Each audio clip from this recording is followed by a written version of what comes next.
KBS 1라디오 뉴스레터 K.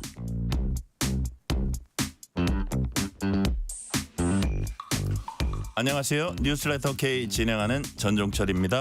중국 전승절 80주년 열병식에 참석한 김정은 북한 국무위원장이 시진핑 주석을 가운데 두고 푸틴 러시아 대통령과 나란히天安문 망루에 올랐습니다. 이로써 북중러 정상은 66년 만에 한자리에 모여서 세 나라의 연대를 과시했습니다. 오늘 내란 특검이 국민의힘 원내대표실 압수수색을 시도하자 국민의힘은 긴급 규탄대회를 열었습니다. 장동혁 대표는 12월 3일 몇 시간 동안 일어난 일의 진실을 밝힌다면서 원내대표실 먼지까지 털어가겠다는 것이냐며 오늘을 내란 정당몰이 종식일로 선포한다고 말했습니다.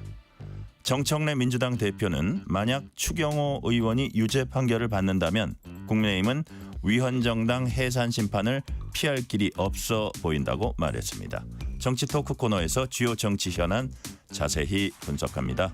인터뷰 코너에선 전승절을 계기로 한 북중러 밀착 행보의 의미와 파장을 최진백 국립외교원 중국연구센터 교수와 진단해봅니다. 뉴스레터 K 지금부터 시작합니다.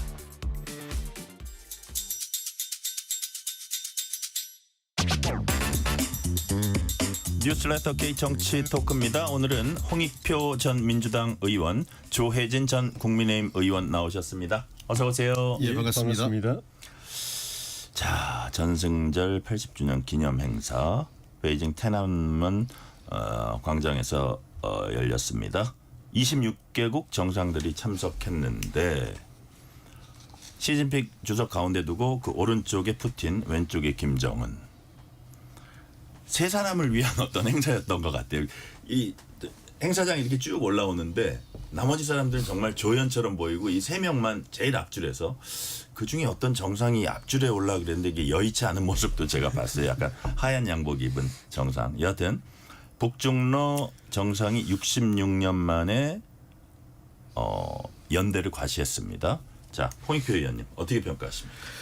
네, 전승절이라는 건 2차 세계대전 승리를 기념하는 거 아니겠습니까? 네네. 그 당시에 하나의 적을 놓고 그때 북중러가 같이 싸운 건 맞죠. 그 소련 공산당, 중국 공산당, 그다음에 네. 조선노동당이 네. 이제 그 일본 제국주의하고 싸워서 승리한. 거의 항일 전쟁 거의 한 14년을 잡더라고요. 그렇죠. 예. 예. 근데 이번에 전승절에 모인 북중러 세 명의 정상에겐 일본이 아닌 다른 대상이었던 것 같습니다. 예. 서방 특히 아마 미국을 대상으로 했던 것 같고요. 오늘 한 말씀 했습니다. 예, 트럼프 대통령이 또 한마디 날렸죠. 네, 제가 나중에 그 질문 예, 드릴게요. 음모를 꾸미는 어쩌고 저쩌고 뭐 이런 등등 했는데 결국은 그 최근에 그 국제사회에서 나타나고 있는 움직임, 특히 미국의 일방주의, 거기에 또 미국이 이제 그 국제적으로는 일방주의고 지역적으로는 미국을 중심으로 한 어떤 그 동맹 체제. 그래서 특히 중국과 그 러시아에 대한 포위 전략, 거기에 이제 북한도 포함되어 있다 보니까 이 북중러 세 명의 정상이 모인 자리는 상징적으로 그 반미 또는 반서방 동맹의 어떤 상징적인 모습을 연출한 것 아니냐 이런 생각입니다. 그게 전승절 80주년 행사이기 때문에 더 도드라졌고 결국은 이게 새로운 공동의 적 앞에 자신들의 연대와 협력의 필요성을 압축적으로 보여준 장면이었던 것 같습니다. 네. 자, 조혜진 의원님한테 조금 비슷하지만 다른 질문 드리면 예. 김정은 위원장에게는 이번 그 전승절 행사가 다자외교 데뷔 무대예요. 자, 이게 웬만해서 다자외교 잘 안 갔었는데 옛날에 할아버지가 갔던 데서 아주 오랜만에 이제 그 손자가 간 건데 다자외교 무대. 자, 이렇게 부담스러울 수도 있는 이번 다자외교 무대 선뜻 시진핑 쪽에 중국 측의 제안을 받아들이고 중국으로 달려간 이유 뭐라고 보십니까? 근데 다자 외교긴 무대는 다자 무대이긴 하지만 실질적으로 동서는 그다지 그렇게 뭐 다자 컨택은 별로 그렇죠. 없고 그냥 세 정상 예. 통역 가운데 두고서 세 사람이 그냥 서로 그것도 뭐 세 사람이 같이 대화한다기보다도 네네. 시 주석을 중심으로 해가지고 이쪽 저쪽으로 이제 대화하니까 실질적으로 그 내용적으로 보면 다자 외교적인 의미는 큰 의미가 없는 것 같고 네네. 북한 입장에서는 어쨌든 그 세 나라만 도드라지고 실질적으로 본질도 그랬다. 그렇죠. 예, 예. 김정은 위원장은 2018년, 19년 2년 사이에 제 기억으로는 한 4번인가를 중국을 방문을 했어요. 집중적으로 방문하고 난 뒤에 예. 그 뒤에 한 5, 6년, 6, 7년 동안 거의 한 6년 만이라 그러죠. 중국하고 관계가 이래저래 여러 가지 복합적인 요인으로 많이 이제 소원해졌죠. 네네. 그 대신에 이제 우크라이나 전쟁을 통해서 러시아하고 밀착되게 되고 그걸 통해서 북한의 민원을 많이 해결했죠. 네네. 해결했는데 우크라이나 전쟁이 뭐 언제까지나 가는 건 아니고 또 중국과의 관계도 어쨌든 간에 형식상으로는 혈맹의 관계고 뭐 늘 소원하게 지낼 수는 없는 거고 시간도 많이 지났고 러시아와 그 우크라이나 전쟁이 곧 끝날 걸 생각을 하더라도 네. 중국과의 관계를 다시 회복해야 될 필요성을 느꼈고 또 한편으로는 이제 트럼프가 계속 이제 손짓을 하고 있는데 어느 타임에선가 트럼프하고 회담하고 또 협상하고 하려면은 중국, 러시아를 뒤에 지지를 기본적인 지지로 확보해놔야 트럼프하고도 뭔가 좀 무게 있게 협상할 수 있다는 그런 전략적인 포석도 있는 것 아닌가 네. 예, 그런 생각이 듭니다. 자, 아까 홍익표 의원님 제가 이제 뭐 행사장 올라오는데 이렇게 계단을 상당히 올라오더라고요. 그래서 그거를 보는 어떤 패널은 그 계단 수가 상당히 돼가지고 김정은 위원장 괜찮을지 뭐 이런 것도 잠시 뭐 그런 점까지 이렇게 세세히 보는 그런 패널 전문가도 있던데 여하튼 중간에 서너 번 쉬었습니다. 아, 중간에요. 그러니까요. 계단이 만만치 않아 보이더라고요. 근데 이게 붉은 계단 올라오고 그래도 누가 봐도 그 3명만 도드라지고 막루에 올라가서도 그 3명 모습이 계속 클로즈업 되고 어쨌든 중국이 김정은 위원장을 최대한 할 수 있는 한 예우를 한 것 같아요. 그 이유가 뭘까요?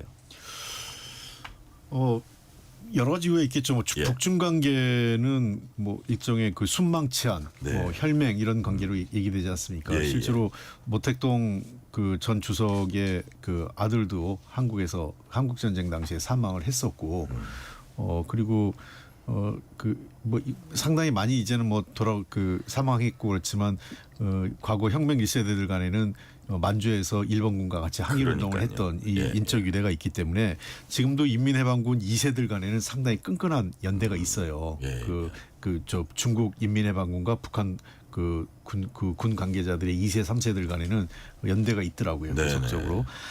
그런 측면에서 중국에게 북한은 매우 중요한 협력 파트너고 더군다나 북한이 최근 그 러시아하고 관계를 급속히 진전시키면서 중국이 상대적으로 소원해졌거든요. 예, 예. 중국의 전략적 가치가 떨어진 거죠. 그런 것도 중국으로서는 다소 약간 당혹스러운 상황이 발생했던 거고 또 북한이 어쨌든 이게 뭐 명실상부란 말은 좀 그렇고 명은 아니지만 사실상의 핵보유국이잖아요. 핵을 뭐 갖고 있는 걸로 인정받고 NPT 공식 체제에서 인정은 아니지만 인정 못 받지만 예. 그 사실상의 핵보유국으로 이스라엘 뭐 그 인도 파키스탄하고 북한도 사실상 핵보유국으로 지금 인정받고 있는 상황이라는 걸 감안하면 무시할 수 없는 국제적 파워가 생겼던 건 우리 분명한 것 같고 네. 중국도 그걸 인정하고 있는 거죠. 더군다나 이 본의 아니게 이 세 명이 각각의 저 트럼프 대통령과 다 만났던 사람. 예.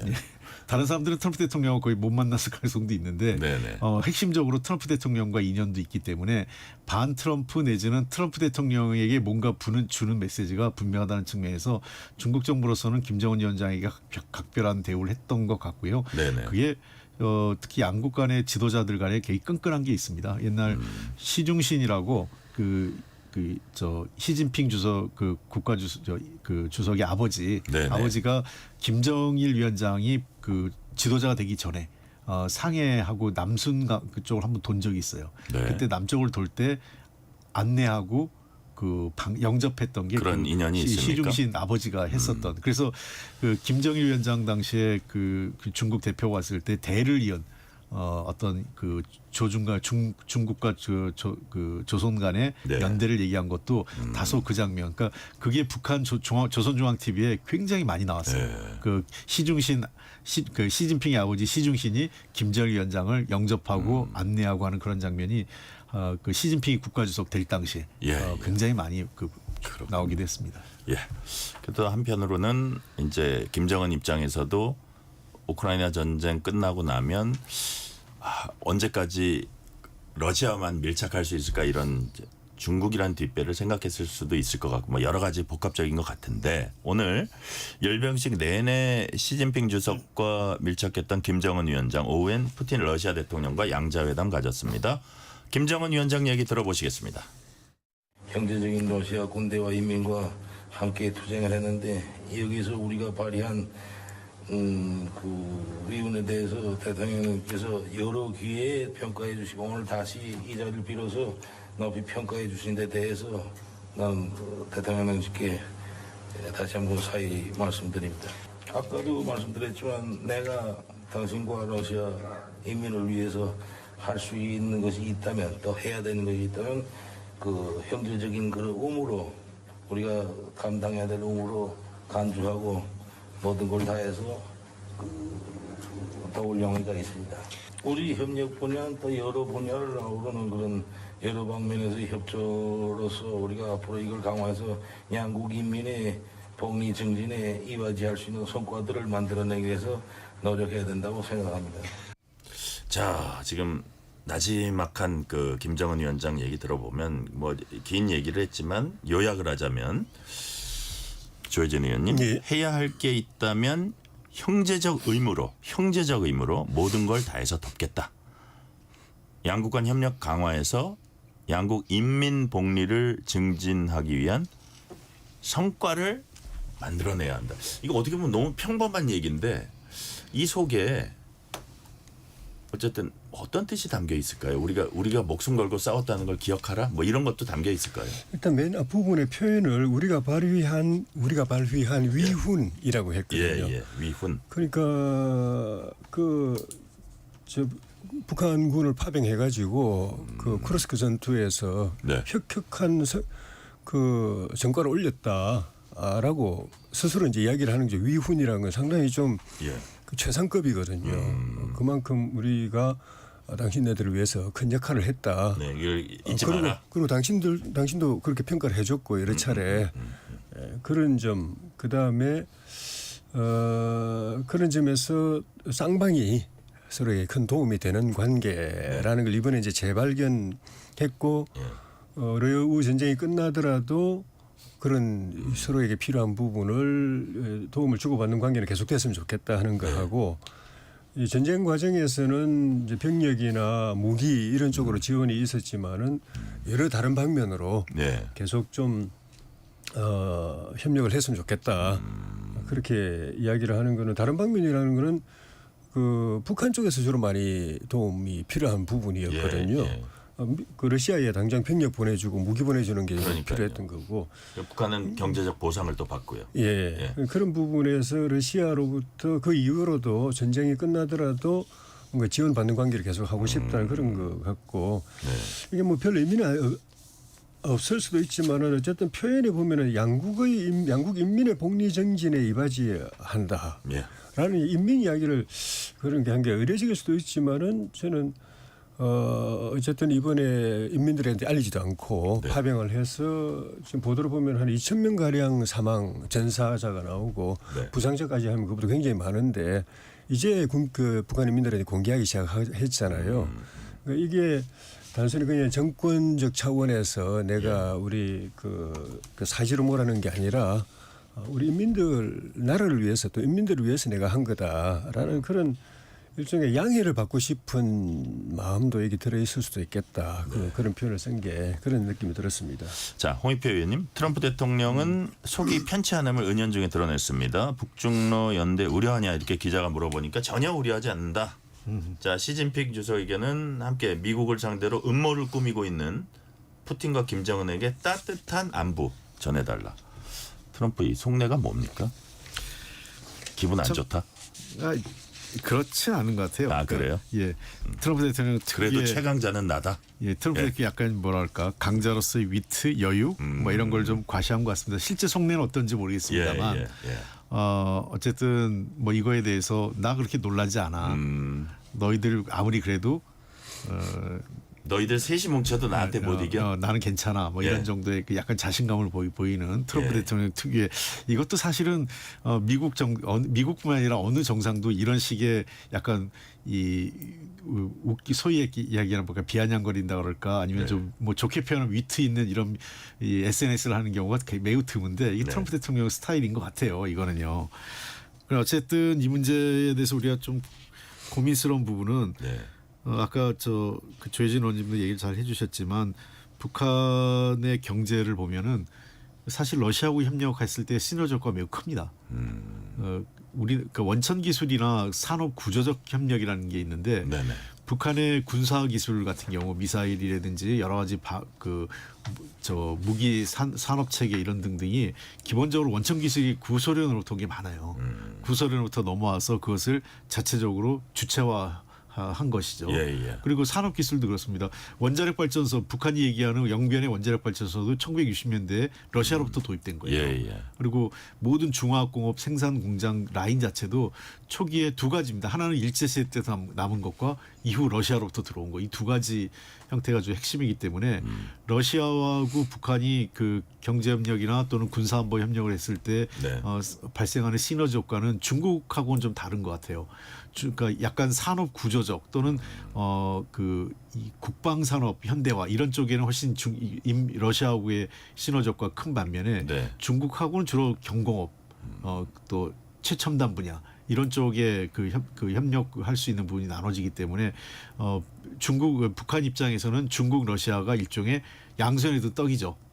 포기할 수 없는 그런 예. 측면에서 아까 말씀하신 것처럼 최근에 중국하고 다소 소원해지고 러시아 중심으로 왔지만 이제는 중국도 필요한 그러니까 이 북한의 장기적 국가 발전, 경제 성장을 위해서는 중국하고도 협력이 불가피하고 또 어차피 미국이란 굉장히 강한 공동의 상대를 마주친 상황에서는 협력할 수밖에 없는 그거는 그 세 정상이 뜻을 함께한 것 같습니다. 자, 이건 워낙 좀 그랜드한 질문이긴 한데 말씀해 주신 김에 그렇다면 이런 그 세 나라 연대 과시가 어떻게 보면 뭐 좀 밀착이라고도 할 수 있는데 이게 북한과 한국과 북한과 미국 요 관계에 있어서는 아무래도 좀 영향을 미치겠네요. 이게 미치죠. 그러니까 이게 작용 반작용이라고 예. 그 물리학에서 얘기하잖아요. 그러니까 저는 한미일 삼각 협력, 안보 협력이 예. 강화되면 강화될수록 어쩔 수 없이 북한도 그 북중러 이런 협력의 모양새가 더 강화될 수밖에 없는 그런 측면에서 당초에도 우리가 한미일 그 안보 협력을 자꾸 강조할 때 일부 국제 정치학을 하신 분들 중에서 이거를 너무 강조하면 할수록 거꾸로 북한과 중국, 러시아가 합칠 수 있는 명분을 주는 거 아니냐 이런 네. 우려를 한 것도 있었어요. 그렇죠. 왜냐하면 우리 입장에선 중국과 러시아하고 다 이미 그 국교 수립을 하고 있고 나쁘지 않은 관계를 해왔는데 굳이 그렇게 그 북중러 삼각동맹이 만들어질 비밀을 줄 필요가 있냐 이런 지적을 한 사람도 있었지만 네. 어쨌든 현실은 우리가 원치 않건 미국 중심으로 흘러갔고 그런 흐름에 대항하기 위해서 뭐 북한뿐만 아니라 중국, 러시아도 일정하게 그런 모양새를 만드는 상황이라기 때문에 네. 우리의 선택과는 무관하게 그런 국제 정세의 흐름이 만들어진 것 같습니다. 네, 이번엔 국회로 와볼게요. 국회 법사위에서 한바탕 소란이 있었습니다. 어떤 곳이냐면 6선 법사위원장이 있고 5선 야당 간사. 아직 간사 선임의 건은 통과하지 않았지만 나경원 의원이 왜 간사 선임의 건 안건 올리지 않냐고 항의하자 여당 쪽에서 패스트트랙 피의자다 법사위 간사 자격 없다 뭐 계엄 때 뭐 어떻게 했다 뭐 탄핵을 반대했다 뭐 등등 여러 가지 얘기가 나왔습니다. 자, 나경원 의원이 초선은 가만히 앉아 있어. 그리고 그 다음에 한마디 더 했습니다. 조혜진 의원님 이 상황 어떻게 평가하십니까? 추미애 위원장이 일단 먼저 빌미를 줬죠. 나쁘게 말하면 이제 도발을 한 셈이죠. 당연히 간사 빨리 회의 시작은 맨 먼저 간사 지명부터 하는 것이 그러고 나서 이제 회의를 하는 거잖아요. 그렇죠. 네. 예. 그래야 간사가 이제 그 회의 진행을 옆에서 이제 위원장과 같이 협의를 해야 되기 때문에. 네. 근데 그걸 일부러 안 한 거는 좀 잘 크게 상당히 잘 못한 것 같아요. 추미애 위원장이 안 그래도 기싸움의 형국 아닙니까? 기싸움도 있고 이제 좀 제가 지난번에 준비위원장이 육선인데 법사위원장 맡았을 때 네. 그 이유가 정청래보다 더 세게 할 거다. 예, 예. 그 야당을 상대로 해서 굉장히 그 법사위를 거칠게 아주 그 어떻게 보면 난폭하게 끌고 갈 거다. 네. 그게 자기의 앞으로의 정치적 미래하고 연결돼 있기 때문에 그렇게 했는데 아니야 다를까 뭐 첫 회의 때부터 이런 식으로 했는데 그러다 보니까 우리 당으로서는 당연히 그런 위원장하고 같이 좀 그 야당의 간사는 어떻게 보면은 그 여당 간사하고는 또 다르거든요. 여당 위원장하고 또 견제와 균형의 그 역할을 해야 되는 여당 간사하고도 협의를 하지만은 그런 측면에서 오선의 또 원내대표 지내고 나름 또 투쟁의 경험이 많은 나경원 의원을 그렇게 간사로 할 수밖에 없는데 그것이 거꾸로 민주당 쪽으로서는 부담이 됐을 수도 있겠죠. 네. 그렇지만 그렇다고 해서 간사 지명을 뭐 여당 위원장이 마음대로 하는 게 아니기 때문에 뭐 결국은 할 거라고 보여지는데 선임 절차를 밟을 걸로 보여지는데 시작부터 이렇게 뭐 전투 모드로 이제 들어간 상황이 좀 그렇고. 네. 그런데 이제 그런 상황에서 그냥 적극적으로 이야기한 거겠지만은 뭐 초선을 가만히 있으라고 이야기한 게 그게 조금 뭐 표현은 부적절한 거였는데 그 이제 이성윤 의원이 이제 초선 이성윤 의원이 나경원 그 야당 간사한테 막 들어가라고 막 그러니까 예, 예. 한마디 그렇게 이제 던진 건데. 그 자기도 중앙지검장 출신인데.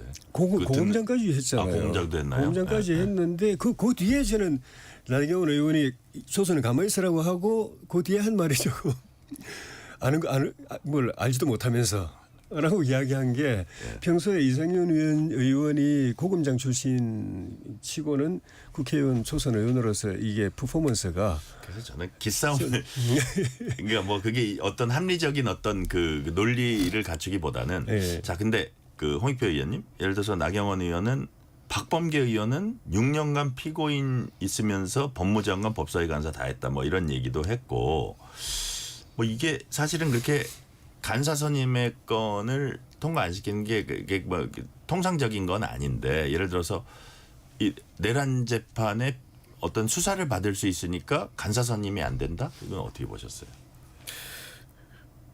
그 지금까지 늘 서로 공격할 때 그렇게 이유를 댔죠. 예. 과거에 제 기억나는 거는 진선미원하고 이건 간사도 아니고 예.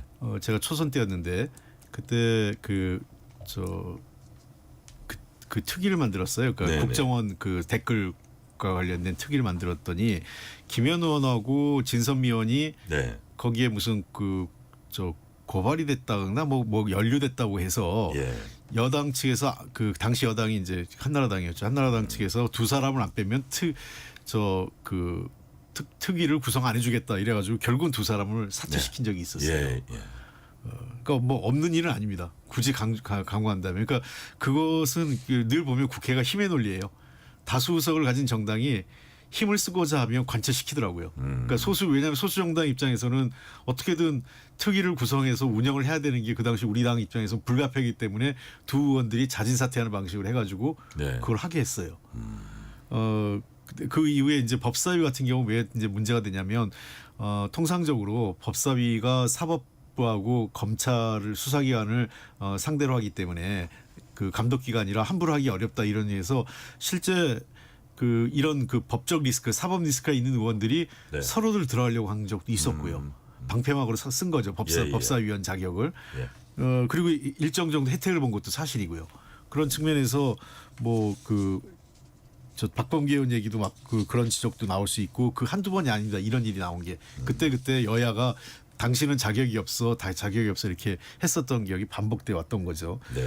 이번 여당 간사에 대한 규정은 법적 규정은 국회법 50조에 나와 있어요. 국회법 50조에 1항에는 교섭단체 20석을 이상을 가진 교섭단체는 간사 1명을 둘 수 있다. 2항이 간사는 어떻게 되냐면 간사를 호선회의에서 위원회에서 선출한데 호선을 한다 이렇게 돼 있습니다. 호선이라는 것은 선거한다고 똑같은 의미예요. 그렇게 방식이기 때문에 형식 논리상으로는 야당의 간사를 다수 의석을 가진 민주당이 거부할 수 있는 이유는 되죠. 왜냐하면 호선에서 거부 반대 이렇게 하면 안 되는 거니까요. 예, 예. 근데 그게 지금까지 국회에서는 지금까지 그렇게 해오진 않았기 때문에 통상적으로 여야 그 교수단체가 이 간사를 임명하면 그냥 그 이의 없는 걸로 해왔는데 네. 그런 측면에서 하여튼 그 법사위가 상당히 지금 난항으로 빠져들어가는 것 같다 생각은 듭니다. 네, 정청래 민주당 대표가 나경원 의원 비판했습니다. 정청래 대표 얘기 들어보시겠습니다. 초선은 가만히 앉아 있어. 아무것도 모르면서 앉아 있어. 어제 법사위에서 국민의힘 5선 국회의원 나경원 의원이 내뱉은 믿고 싶지 않은 역대급 망언입니다. 초선은 아무것도 모르니 굿이나 보고 떡이나 먹으라는 겁니까? 초선 의원은 의정활동 하지 말라는 뜻입니까? 초선은 5선 의원이 가만히 앉아 있으라면 가만히 앉아 있어야 합니까? 초선 의원은 가만히입니까? 이 무슨 막말입니까? 초선이 무엇을 모른다는 것인지는 알 길은 없으나 나경원 의원은 일단 예의를 모르는 것 같습니다. 국회의원은 초선이든 5선이든 세비, 월급도 같고 똑같은 의무와 권리를 갖습니다. 5선 국회의원이라고 초선보다 5배 훌륭하거나 5배 인격이 높은 것도 아닙니다. 구태스럽고 썩은 5선보다 훌륭한 초선 의원이 더 많다고 저는 생각합니다. 자, 홍익표 의원님. 그렇게 이제 그 어떻게 이게 초선한테 그렇게 망언을 하냐, 이건 역대급 망언이다, 이렇게 이제 정청래 대표가 얘기를 했고, 옆에 있던 김병주 최고위원이 윤리위 제소 검토하겠다 그렇게 얘기했거든요. 예. 윤리위 제소를 할 것 같아요. 하면 어떻게 됩니까? 그 다음에 그 아직 윤리 구성이 마무리가 안 됐나요? 아, 마무리 안 제가 알기에는 마무리가 안 된 거라 동수였는데 예. 그거를 좀 예. 구성을 좀 바꾸자고 정 대표가 그랬었죠. 예, 그렇죠. 그래서 좀 최종 어쨌든 근데 그건 윤리에 가서 또 논의가 되고 만약에 동수가 되면 예. 아무것도 결정이 안 되기 때문에 또 그러고 시간이 끌고 안 될 거로 보는데 예. 자 어쨌든 저 아까 조혜진 의원님도 부적절했다고 말씀하셨는데 나경원 의원이 그 본인 스스로 명분을 다 깎아 먹었어요. 이래서요. 그러니까 다소 그 민주당이 다수 의석을 갖고 간사 선임까지 안 해주는 건 너무한 거 아니냐 이런 여론이 생길 수도 있었는데 이 초선 얘기가 초선 끼어들었어요? 얘기하면서 그 전혀 이제 본인이 동정표를 받거나 이거 그런 걸 해줘야 되지보다 정말 나경원 의원이 간사로서 부적격이다 이런 여론이 더 세진 거죠. 저는 그래서 민주당이 진짜 안 해줄 것 같습니다. 간사 그래요? 예, 안 해줄 것 민주당이 같고. 어쨌든 예. 막으면은 어쨌든 제도적으로 못하게 돼 있다 이거죠. 그렇죠. 위원회에서 호선을 하게 돼 있는데 호선이라는 건 다수 어쨌든 만장일치 또는 반대가 있을 경우에는 그 표결을 해서 예. 가부간회에서 찬반을 가려서 해야 되는 거기 때문에 지금 뭐 초선 어쩌고 저쩌고 아까 아는 것도 없고 가만히 있으라 이런 얘기는 뭐 정청래 의원이 초선 관련돼서는 구구절절 뭐 틀린 얘기는 아닙니다. 그 초선이라고 해서 모르는 것도 아니고 또 국회라는 것은 다 각자 자기의 지역구의 국민을 대표하는 거지 뭐 다선 의원이라고 그 다수의 더 많은 수의 국민을 대표하는 게 아니거든요. 네네. 그런 측면에서 나경원 의원이 글쎄요 이 문제에 대해서는 빨리 여야 원내대표들이 이걸 좀 정리를 해야 됩니다. 자, 초선은 앉아 있으라는 이 발언, 이걸로 홍익표 의원님이 보시기에는 간사 선임 안 해줄 수도 있을 것 같다. 그 가능성도 상당히 있다. 그렇게 되면 야당이 어떻게 나올까요? 아마 그러면 법사위가 앞으로 정기국회 내내 그 문제를 계속 그렇게 여당이 안 해주고 가면은 아마 야당으로서는 물러설 수가 없을 거고. 그 야당 그냥 제껴놓고 또 안건을 계속 처리하면 어차피 처리하는 거야. 야당이 있어도 있으나 없으나 뭐 표결 계속 해왔기 때문에 예. 그 야당이 국민의힘이 법사위에 들어가기 힘들 겁니다. 이거는 당의 이 체면을 위신하고도 관계돼 있지만은 전략적으로 또 좀 전에 말씀드린 대로 네. 그 추미애 위원장이 그 법사위를 이제 폭주를 할 때 그걸 그나마 견제를 할 수 있는 사람은 나경원 전 원내대표 정도다라는 그런 그 판단도 있기 때문에 그 물러설 수가 없는 안건 선임조차 안 해준다? 이거는 뭐 국민의 입장에서 있을 수 없는 있을 수가 일이다. 없는 거고 그리고 그걸 우리가 받아들이는 순간에 이제는 안 그래도 그동안 계속 끌려다녔는데 표 의석수가 부족하는 것 때문에 투명인간 지금 받아왔는데 그걸 받아들이면은 아마 그 법사위는 국민의힘이 할 수 있는 일이 거의 없을 겁니다. 그러니까 이거는 계속 관찰해 낼 수밖에 없고 그리고 민주당도 그렇게까지는 못하지 싶어요.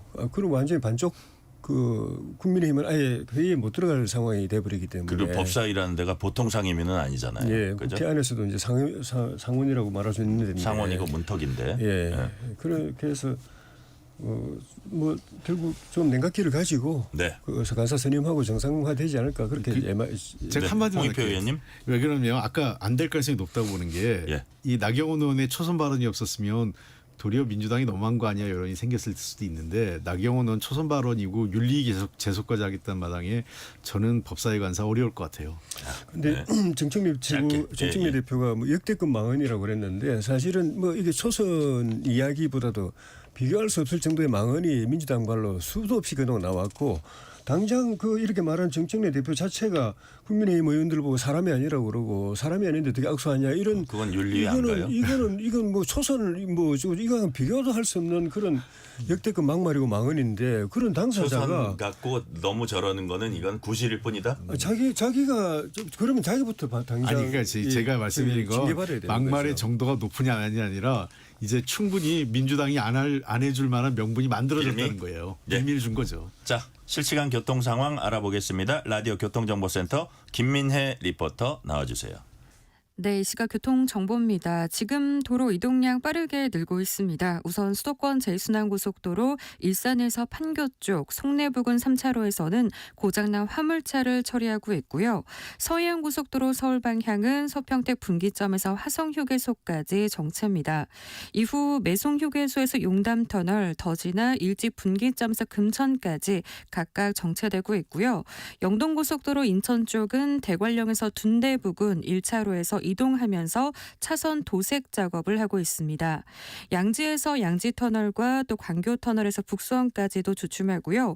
둔대 분기점에서 반월 터널까지도 정체, 월곡 분기점에서 영동선 시점까지도 어렵습니다. 경부고속도로 서울 쪽은 서울산 진출로 1차로에서 고장난 버스를 처리하고 있어서 차로 변경에 각별한 주의가 필요하겠습니다. KBS 교통정보센터였습니다.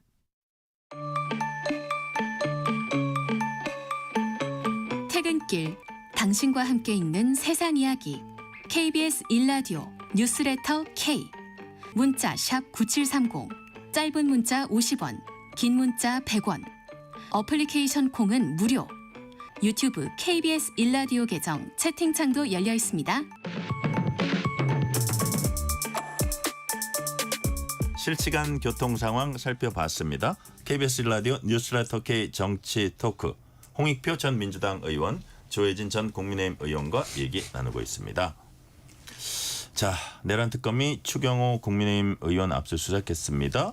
당 원내대표실에 대해서도 압수수색 시도했는데 어제 실패했고 오늘 다시 이제 시도했습니다. 국민의힘 의원들이 피켓 들고 막아섰고 뭐 긴급 회의도 했고요.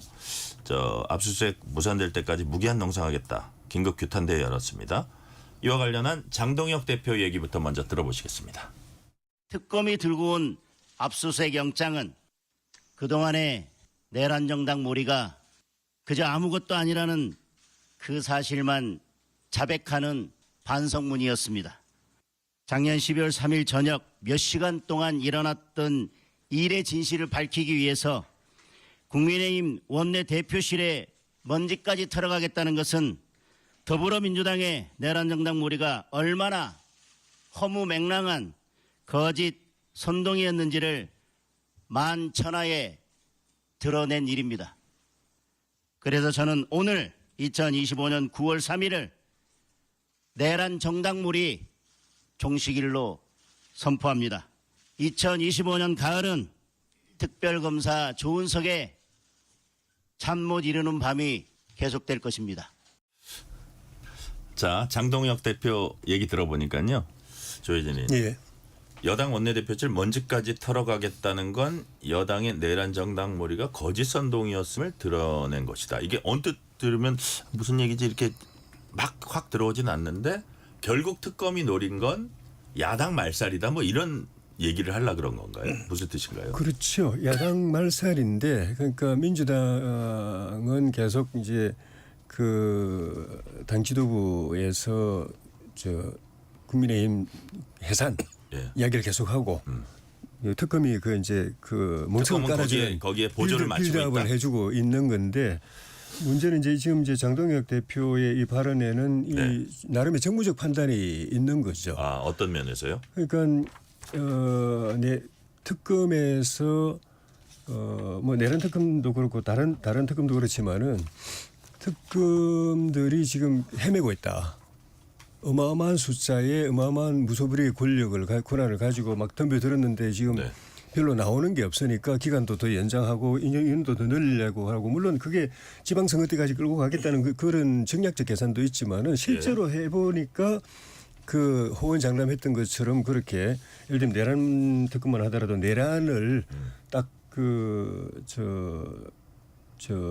뭐랄까요 좀 내란으로 기소하거나 네. 유죄받을 수 있을 만한 명확한 이 증거나 또는 법리 구성이 쉽지 않다라는 걸 느끼고 이제부터는 그냥 일종의 그 옛날에 이제 그 검찰 특수검사들이 주로 이제 그 쓰던 방식대로 여론몰이로 한다. 그러니까 무차별적인 압수수색이나 구속영장 남발 이런 걸 통해서 그 인상 효과라고 그러죠. 그러니까 네네. 뭔가 있는 듯이 보이는 실제로는 못 찾아내니까 있는 듯이 보이는 그 프레임 작업에 들어갔다. 그걸 해서 기소를 하려고 하고 그걸 그 여론이 그렇게 여론몰이 그렇게 되면은 이제 법원도 약간 부담을 가질 수 있기 때문에 그런 쪽으로 들어갔다. 그러니까 이거는 이제 여기서 우리 제대로만 막아내면은 저 특검은 진짜 코너에 몰린다. 네. 그런 정무적 판단이 있는 것 같아요. 자, 홍익표 의원님한테는 뭐 약간 소재를 달리해서 비슷한 질문을 드릴게요. 정청래 민주당 대표는 추경호 의원이 내란 중요 임무 종사자로 유죄 판결 받는다면 국민의힘은 내란당이 되는 것이고 위헌 정당 예산 심판 피할 길이 없다. 이렇게 이제 말을 했거든요. 자, 다시 한번 말을 되짚어 보면 추경호 의원이 유죄 판결 받으면 국민의힘은 내란당 된다. 요게 이제 논리적 연결 요 부분이 어떻게 보시면서 그래서 정당 예산 심판 피할 길 없다. 그러니까 예를 들어서 원내대표였던 건 아는데 이 부분은 어떻게 평가하세요? 그 정청래 대표의 말에 이 얘기가 있어요. 2014년 통합진보당 해산에 비춰볼 때라는 네. 얘기가 있습니다. 예. 그러면 100배, 1000배 해산에 해당한다 이렇게 그렇죠. 얘기합니다. 그때도 사실은 이석기 당시 의원 한 명 때문에 통합진보당을 해산시킨 거였거든요. 어떤 그 모임 가서 네. 그 사람들이 있는 지지자들이나 이런 사람들 모임 한 100여 명 정도 있는 자리에서 뭐 이런저런 걸 한 걸 문제 삼아서 통합진보당 전체를 해산하고 의원직까지 다 뺏었단 말이에요. 예. 그러니까 그에 비춰서 보면 아마 정청래 대표는 일부러 국민의힘 스스로 뿌린 대로 거둔다 이런 얘기를 하는 것 같아요.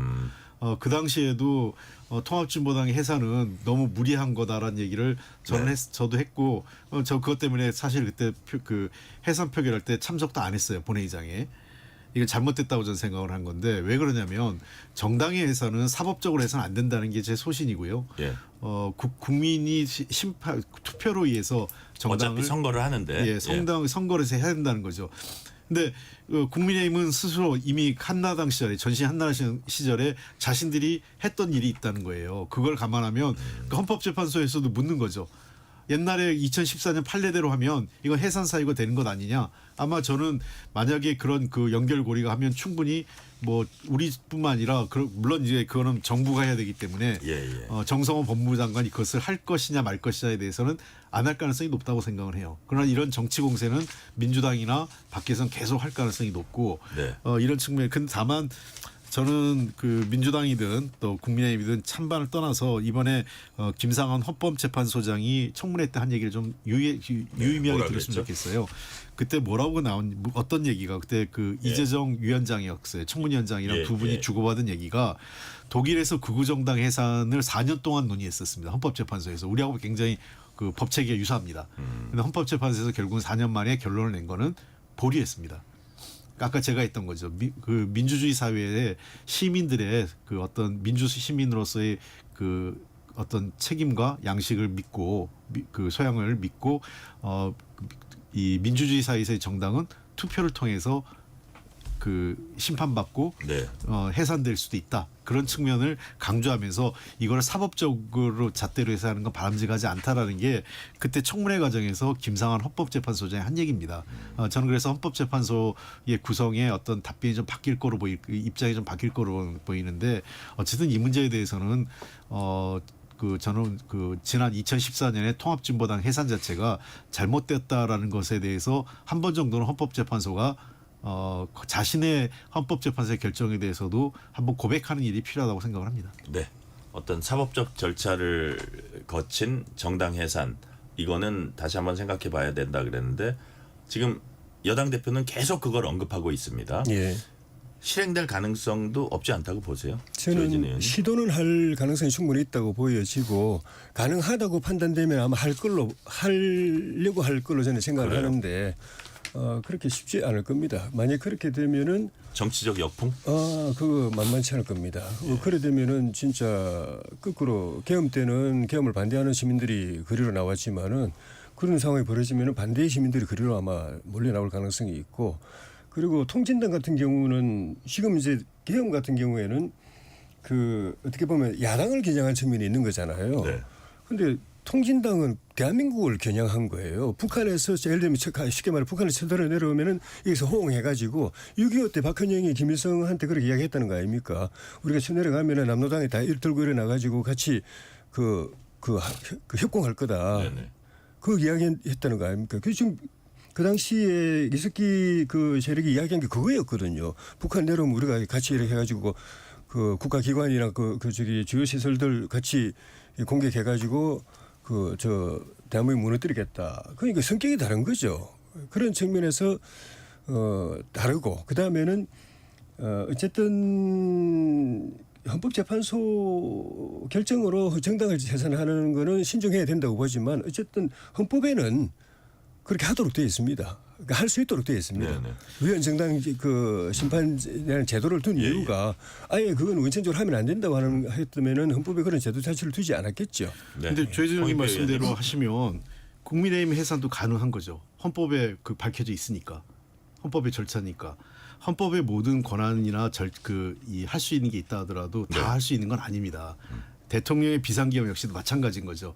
그러니까 윤석열 대통령 측 변호인들이 이게 대통령의 권한이라고 얘기했지만 대통령의 권한이라고 해서 무조건 다 쓸 수 있는 게 아니라는 거거든요. 네네. 그런 측면에서 저는 헌법재판소에서 우리 헌법에 물론 국가의 반국가적인 정당의 해산에 대한 근거 규정은 두지만 근거 규정이 꼭 해야 된다는 의미를 하는 건 아니라고 저는 생각을 해요. 그리고 아까도 얘기했지만 통진당은 그저 한 100여 명이 모여서 아무런 물리력도 없는 사람들끼리 자기들끼리 그냥 얘기한 거에 불과했어요. 실제로 국가를 전복시킬 수 있는 어떠한 물리적 힘이나 구체적인 계획을 갖고 있지 않았던 반면에 윤석열 대통령 측과 그때는 실질적으로 군대를 동원했고 무력을 동원했고 이게 야당을 겨냥한 게 아니었습니다. 헌법기관인 국회를 겨냥했고 방송사, 언론사 사실상의 국민을 대상으로 한 내란죄였기 때문에 이것이 통합진보당은 국가를 대상으로 했고 윤석열의 내란은 야당을 대상으로 했으니까 다르다라고 저는 동의하지 않고 만약 그런 통합진보당의 해산이 정당했다고 국민의힘이 생각한다면 저는 저야말로 정말 국민의힘 해산을 한번 해보라고 제가 권하고 싶어요. 자, 윤석열 전 대통령이 어쨌든 군을 동원한 이 부분과 그렇지만 어쨌든 국민의힘이 거기에 얼마나 연루돼 있나는 또 다른 논의의 대상이 될 것 같고요. 자, 민주당과 조국혁신당 주도로 3대 특검 수사기간 연장하는 등 내용 담긴 3대 특검법 개정안 덧센 특검법이라는 이제 용어도 쓰는데 법안 심사 소위 통과했습니다. 자, 내란 기간 연장 그리고 재판 중개 의무화 어떻게 평가하세요, 조혜진 의원님? 좀 전에 제가 장동혁 대표 발언하고도 이야기했지만은 겉으로 보면은 민주당이 더 세게 나온다고 볼 수 있지만 가만히 안을 들여다보면은 역대급 지금 특검들이거든요. 역대 특검을 3개나 했고 하나만 하더라도 역대 이런 특검이 없었는데 그런 정도의 수백 명의 검사와 수사관들 들어가고 또 기관하고 또 권한하고 또 수사 대상하고 진짜 역대급인데 이 역대급들이 들어가가지고 지금 나온 게 별로 없다는 겁니다. 결국은 이 시기까지도 나온 게 없으니까 더 연장해야 된다는 그 고백을 하고 있는 셈이거든요. 거꾸로 보면은 그러니까 그리고 그 심지어 뭐 예를 들면 조지현 의원 같은 경우에 우리 국민의힘에 예, 예. 압수수색 영장 발부를 압수수색을 됐는데 특검에서 그 시기에 겸 시기에 김용현 장관하고 통화 한 번 한 거 가지고 예, 예. 압수수색을 했어요. 예. 근데 이제 조지현 의원 이야기 들어보니까 사전에 그 면담 약속이 있었는데 이 일 때문에 약속을 못 지키게 돼서 통화한 게 다다. 그 통화예요. 예. 그거는 그냥 물어봐도 되는 거거든요. 근데 압수수색을 해버려요. 그거 하나 때문에. 다 이런 식이거든요. 그러니까 특검에서 실체적인 걸 못 잡아내니까 그냥 여론몰이를 해가지고 뭐가 있는 것처럼 해서 몰아가는 것 아닌가. 네. 결국 그 나머지 더 인원을 더 늘리고 하는 것도 겉으로는 뭐가 있는 것처럼 하지만 내용을 들여다보면은 없으니까 못 잡아내니까 아니면 또는 못 잡아내니까 못 밝혀내니까 그 기소도 쉽지가 않고 기소하더라도 공소유지도 쉽지 않아 보이니까 이런 식으로 여론몰이를 해가지고 프레임을 씌워가지고 하는 전략으로 좀 바꾼 거 아니냐. 자, 홍익표 의원님 지금 이제 말씀 들었는데 예를 들어서 내란 기간 연장하는 거 이런 거 물론 뭐 하다 보니까 수사하다 보니까 계속 이거 더 수사해야겠다 이렇게 얘기를 하겠지만 기존에 어떤 그 기한을 정해놓고 최대한 밝힐 거 밝히고 나머지 일부분은 수사 기간에 넘기기도 한다 그러더라고요. 자, 그다음에 재판 중개 의무화, 내란 기간 연장 재판 중개 의무화. 와, 이거 정말 내년 지방선거 겨냥한 건가? 저기 여당과 같이 그 같은 생각을 가지고 이런 의심도 살 수 있을 것 같아요. 제가 좀 아쉬운 거는 예. 저는 뭐 특검의 기간이 필요하면 기간이나 뭐 인력 뭐 대상 다 조정할 수 있죠. 네. 이게 그 입법부에서 국회에서 먼저 이렇게 나오는 게 아니라 해당 특검에서 조금 그 왜 이 기간을 늘리고 인력을 확충하고 대상을 확대해야 되는지를 한번 설명을 했으면 좋겠어요. 중간 수사 내용도 좀 한번 브리핑도 하고 그냥 언론에 이렇게 약간 흘리는 방식보다는 네. 우리가 지금까지 수사를 이렇게 했고 또 그 앞으로 해야 될 게 이런 일이 있는데 앞으로 남은 기간에 좀 어렵기 때문에 예컨대 뭐 이게 일률적으로 다 똑같이 늘리는 게 아니라 예를 들면 내란 특검은 한 2, 3개월 필요하다. 네. 뭐 그다음에 최혜병 특검 같은 경우는 한 1개월 필요하다. 네. 그리고 김건희 특검 같은 경우는 저는 처음부터 김건희 특검은 무조건 연장될 거로 봤습니다.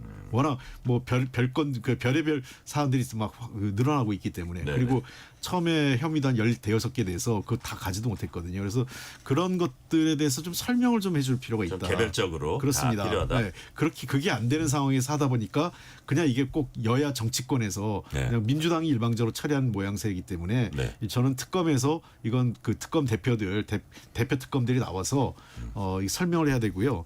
1심 녹화 중계 의무화는 좀 과하다고 생각은 해요. 저는 물론 내란 재판이라는 것이 국민적 어떤 공감대 또 국민의 교육, 역사적 교육의 필요성 등등을 감안해서 국민들이 한번 보는 건 필요하다고 생각하는데 네. 이거는 사법부의 권한으로 주고 사법부가 가급적 최소한 그 판결 정도는 최종적으로 판결 정도는 하겠다는 거를 일찌감치 좀 방침을 좀 정해놨으면 좋겠다 생각 듭니다. 자, 지금 제가 마지막 질문을 청문회 질문을 해야 되기 때문에 시간이 없는데 짧게 한마디만 여쭤보면 내란 특별재판부 지금 설치하는 움직임은 어떻게 평가하세요? 짧게 한 말씀만 해주시면. 저 사실 별거 아닌데 특별재판부라고 하니까 옛날 반민특위 같이 좀 얘기하는데 그게 아니라 전담재판부를 만들자는 거예요. 민주당 안을 보면. 그래서 이거는 입법을 할 게 아니라 검사의 이동이나 이 문제에 대해서 그 재판의 연속성 그다음에 그 안정성 등을 위해서 대법원에서 전담재판부를 설치하는 것을 적극 검토했으면 좋겠습니다. 네. 조혜진 의원님도 이건 짧게 좀 내란 특별재판부에 대해 어떻게 평가하세요? 특검도 결국 민주당이 정한 거잖아요. 예. 임명도 그렇게 하고 사실상 특검 수사 지시를 민주당 지도부 지금 하고 있거든요. 누구를 구속해야 된다. 누구를 압수수색해 이런 얘기까지 다 하고 있고 네. 특검이 그대로 따라하고 있고 근데 법원은 자기들 마음대로 잘 안 되니까 그렇게 할 수 있는 이제 재판부를 만들겠다는 거죠. 그래서 민주당이 요구한 대로 압수수색 영장 구속영장 발부해주고 나중에 그 내란죄 확실하게 해주고 지금 지기현 판사가 맡고 있는 거는 자기들이 의도한 대로 잘 안 된다고 보니까 자기들 의도대로 같이 해줄 수 있는 그 법원 내에 인사들을 해가지고 말하자면 그렇게 되면 결국 뭐 법원이 아니라 사법부가 아니라 민주당의 하청 그 재판소밖에 안 되는 건데 제가 볼 때 민주당 강경파가 지금 이 흐름을 주도하고 있는데 이 흐름대로 따라가면 나중에 정부 여당이 굉장히 힘들어질 거예요. 네. 마지막 질문 드릴게요. 지금 시간이 1분밖에 안 남았지만 짧게 여쭤보겠습니다. 최교진 교육부 장관 후보자 음주운전, 성적 떨어진 여학생에게 손찌검, 박정희 전 대통령에 대한 어떤 발언, 박근혜 전 대통령에 대한 약간 막말 발언, 뭐 북한 방문도 있고 뭐 여러 가지 뭐 천안함에 관한 그런 얘기도 있는데 자, 뭐 청문회 예. 저 홍익표 의원님 결격 사유 됩니까? 뭐 논란은 되지만 일단은 네. 본인이 그 다 저 부족했고 반성하고 사과했고요. 네. 그다음에 그 세종시 교육감으로서 평가가 좋은 분이기 때문에 기회를 한번 주는 게 어떨까 이런 생각입니다. 네. 조희진 의원님 어떻게 판단하세요? 최규진 이분이 그 장관이 될 것 같았으면 이진숙 후보를 날릴 이유가 하나도 없었어요. 제가 볼 때 한 몇 배 자격 미달이고 함량 미달입니다. 오히려 이 사람 주변에 추천한 사람들이 어떤 사람이길래 다 알 텐데 예. 그 인터넷에만 들어가도 다 나올 텐데 이걸 추천한 거 보면은 도대체 어떤 맥락이 있길래 이진숙보다도 몇 배 자격이 없는 사람을 추천하고 임명했는지. 네. 자, 결격 사유가 분명하다는 말씀. 자, 홍익표 의원님은 기회를 줘야 된다. 지금까지 홍익표 전 민주당 의원, 조혜진 전 국민의힘 의원이었습니다. 말씀 감사합니다. 네, 고맙습니다. 고맙습니다. 뉴스레터 K 1부 마치고 2부가 이어집니다.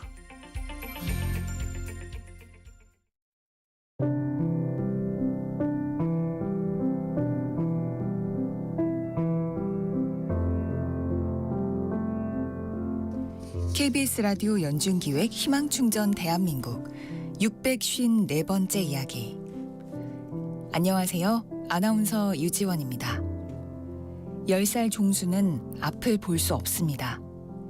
시각장애 1급으로 각막 이식을 2년째 기다리고 있는 종수. 여기에 뇌병변과 횡격막 이상까지 겹쳐 음식을 삼키는 것도 쉽지 않은데요. 지금도 젖병에 담은 유동식을 매 시간마다 먹고 기저귀를 착용한 채 생활하고 있습니다. 이런 종수를 돌보는 건 치매 진단을 받은 할머니뿐. 종수의 부모님도 모두 중증 장애인이라 돌봄이 어려운 상황인데요.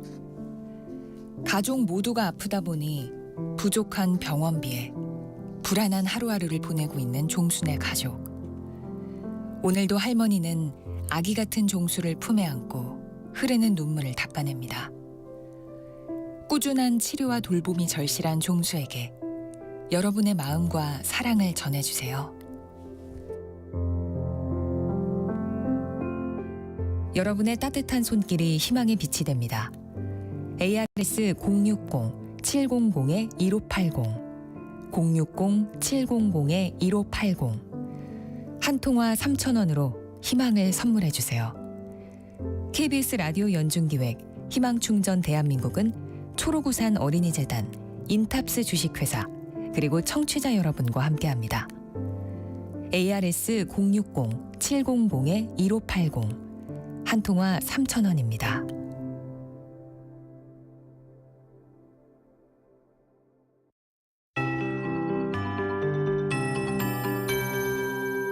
KBS 58분 날씨. 오늘부터 모레 사이 남부지방 중심으로는 소나기가 내리는 곳이 있겠습니다. 오늘 밤까지 경기 남부나 충청 남부 제주에 소나기 예보가 있고요. 늦은 밤에는 인천과 경기 서해안에 빗방울이 떨어지겠습니다. 내일 중부지방은 대체로 흐리다가 오후에 구름 많고 남부와 제주는 구름 많은 가운데 내일도 새벽부터 오후 사이에 수도권, 강원 내륙산지, 충남권에는 가끔 비가 올 것으로 예상돼서 내일은 주로 중부지방이 비 예보고요. 그 밖의 지역은 소나기가 지나는 곳이 있겠습니다. 모레와 글피까지도 대체로 비나 소나기 예보가 자주 있어서 기온이 내일은 약간 떨어지는 곳이 있겠지만 아직도 경기 파주와 남부지방 제주에는 폭염특보가 내려져 있고요. 당분간 남부지방 중심으로 최고 체감온도 33도 안팎의 무더운 날씨가 이어지겠습니다. 내일 아침 최저기온 서울, 강릉, 세종 23도 등 전국이 21도에서 26도로 열대야가 대부분 주춤하겠고 서해안과 남해안, 제주 중심으로 당분간 열대야는 이어지겠습니다. 내일 낮 최고 기온은 서울, 세종이 28도까지, 대구는 31도까지 오르는 등 전국이 25도에서 33도 분포를 보이겠고요. 대기질은 청정하겠지만 현재 인천 영종과 영흥 권역에는 오존주의보가 발효 중이고 밤까지 일부 중서부의 오존 농도가 높겠습니다. 현재 서울 기온 31도입니다. 최영우였습니다.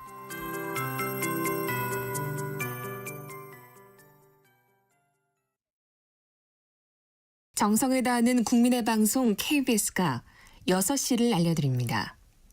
AM 711kHz, FM 97.3MHz, KBS 1라디오입니다. HLKA.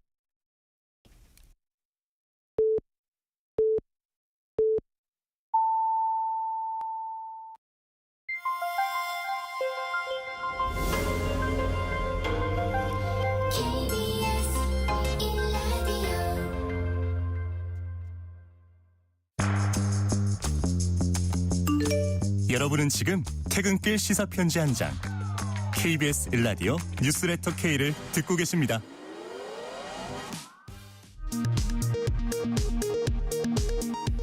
이 시각 라디오 정보센터 뉴스입니다.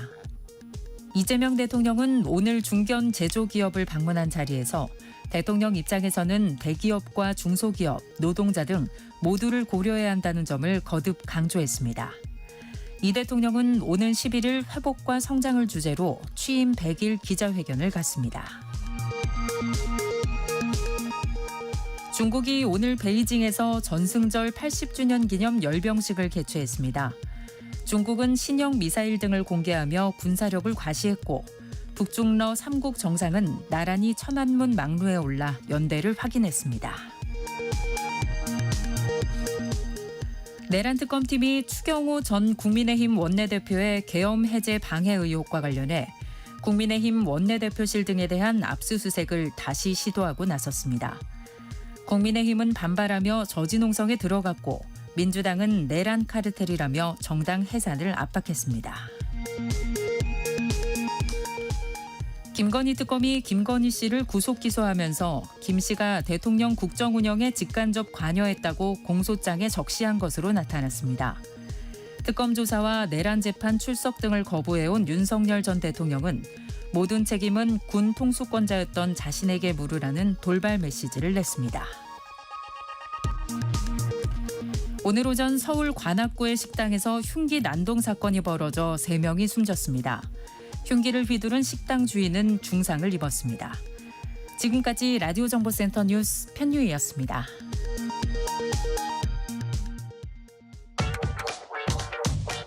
뉴스의 진수를 보여주는 인터뷰. 뉴 진수. 중국이 80주년 전승절 열병식을 열었습니다. 중국 전승절은 항일전쟁 전승일인 1945년 9월 3일을 기념하는 날인 동시에 동북아 안보 지형을 조망할 수 있는 무대이기도 합니다. 이번 전승절 행사에서 중국과 러시아, 북한은 미국에 맞서서 세 나라 연대를 과시했다는 평가가 나옵니다. 오늘은 최진백 국립외교원 중국연구센터 교수 전화 연결해서 자세한 얘기 나눠봅니다. 최진백 교수님 안녕하세요. 예, 안녕하세요. 시간 내주셔서 감사드립니다. 감사합니다. 교수님, 일단 중국 전승절 어떤 날인지 또 중국은 이 전승절 행사를 통해서 무엇을 보여주려고 하는 것인지 그 부분부터 좀 설명을 해주세요. 예. 아시다시피 중국은 일본하고 중일 전쟁을 갖다가 치렀었는데 네네. 그 당시에는 국민당이 중국을 대표해서 일본하고 전쟁을 해서 승리하고 네. 9월 3일 날 항복을 받았습니다. 네. 그래서 원래는 전승절이 국민당 기념일이었었는데 그래서 이후에 중국 공산당이 이제 건국한 이후에는 네. 전승절을 갖다 기념하지 않고 우리랑 같이 8월 15일 날 네. 일본이 항복한 날 그날을 이렇게 기념하다가 2014년부터 그걸 바꿔서 9월 3일 날을 자기들 전승절로 이렇게 기념하기 시작했고 아시다시피 그래서 2015년에 그때 이제 큰 행사를 이렇게 하면서 10년 전이네요. 딱 10년 전입니다. 네네. 예, 그랬고 그때는 이제 재밌는 게 국민당하고 이제 중국 공산당이 사이가 좋아서 네. 국민당의 노병들을 갖다 초청하면서 그 행사를 이렇게 하고 그래서 그 당시에는 양안 관계를 개선하는 그런 측면이 상당히 강한 그런 행사였습니다. 그런데 이번의 행사는 미중 경쟁이 이제 전략적으로 진행되고 있는 상황 속에서 새롭게 만들어지는 그런 행사여서 그 내용들이 좀 바뀌었고 그래서 새로운 서사를 이렇게 함축하고자 하는 중국의 그런 의도가 보이는 것이었고 네. 오늘 시진핑 주석이 언급을 했다시피 여기서 담고자 하는 중국의 그런 서사의 내용은 네. 중화민족의 위대한 부흥은 막을 수 없는 것이다. 이런 내용을 대내외에 알리고자 했던 것으로 보입니다. 중화민족의 위대함 막을 수 없다. 이런 메시지를 대내에 알리고자 한 그 의도가 있는 그런 행사였다는 말씀이시고요.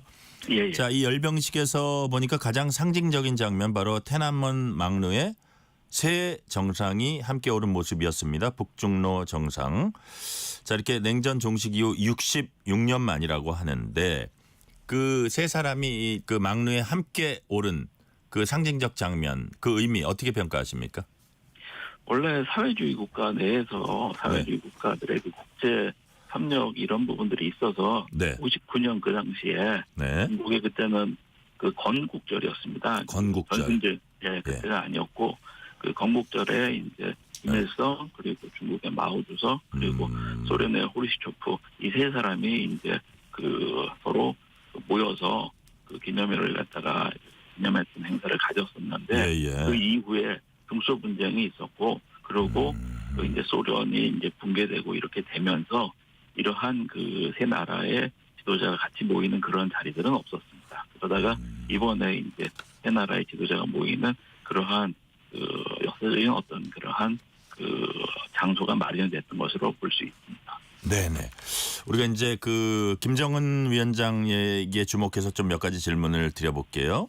우리가 이제 이번 전승절에 더욱 주목하는 이유는 김정은 북한 국무위원장이 참석했기 때문입니다. 다자 외교 무대에 데뷔하게 된 건데 김정은 위원장이 이번 방중을 수용한 거 선뜻 중국으로 달려간 그 배경 뭐라고 보십니까? 뭐 그거는 그동안 김정은 위원장이 내심으로는 국제 사회에 좀 나아가고자 하는 그러한 그 의지가 있었던 것으로 보입니다. 정상국가 지도자로 보이고 싶었던 건가요? 그렇죠. 그것에 대한 의지가 있었고 그런데 문제는 그런 기회들이 없었던 것이었는데 10년 전에 우리의 박근혜 대통령이 그 전승절 기념식에 갔던 것에 비해서 그 당시에는 김정은 위원장이 오지도 못하고 그랬던 상황에 비해서 이번에 이제 자기가 그 기회가 주어졌다고 생각하고 그래서 참석한 것으로 볼 수 있습니다. 그래요. 자, 그 어쨌든 그 국제사회의 정상국가로서 북한의 이미지, 그다음에 정상국가 지도자로서 이렇게 서고 싶었던 어떤 속내는 계속 있었는데 이번에 어떤 국제 정세 변화에 따라서 그 기회가 떠왔고 그걸 선뜻 받아들였다 이렇게 말씀을 해주셨고요. 자, 김정은의 이번 방중에 딸 김주애도 동행했습니다. 열차에서 이렇게 내릴 때 보니까 바로 다음에 내렸고 2인자에 해당하는 의전 받은 걸로 알려졌습니다. 자, 교수님, 김주애의 중국 방문 동행 그 의미는 뭐라고 보세요? 사실 김주애의 동행 여부에 대해서 많은 전문가들은 아닐 것이다 하는 말씀들을 많이 해주셨습니다. 오히려 부인 이설주를 데리고 갈 거다 뭐 이런 얘기를 하는 분들도 많았어요. 예, 맞습니다. 그런데 결과적으로 이제 김주애를 대동에 갔고 이것은 결국은 무엇이냐면은 김정은의 의지가 후계자로서 김주애를 이렇게 만들려고 하는 것이 명확해진 계기가 아닌가. 이게 대내외에 더욱 보여준 거다. 그렇죠.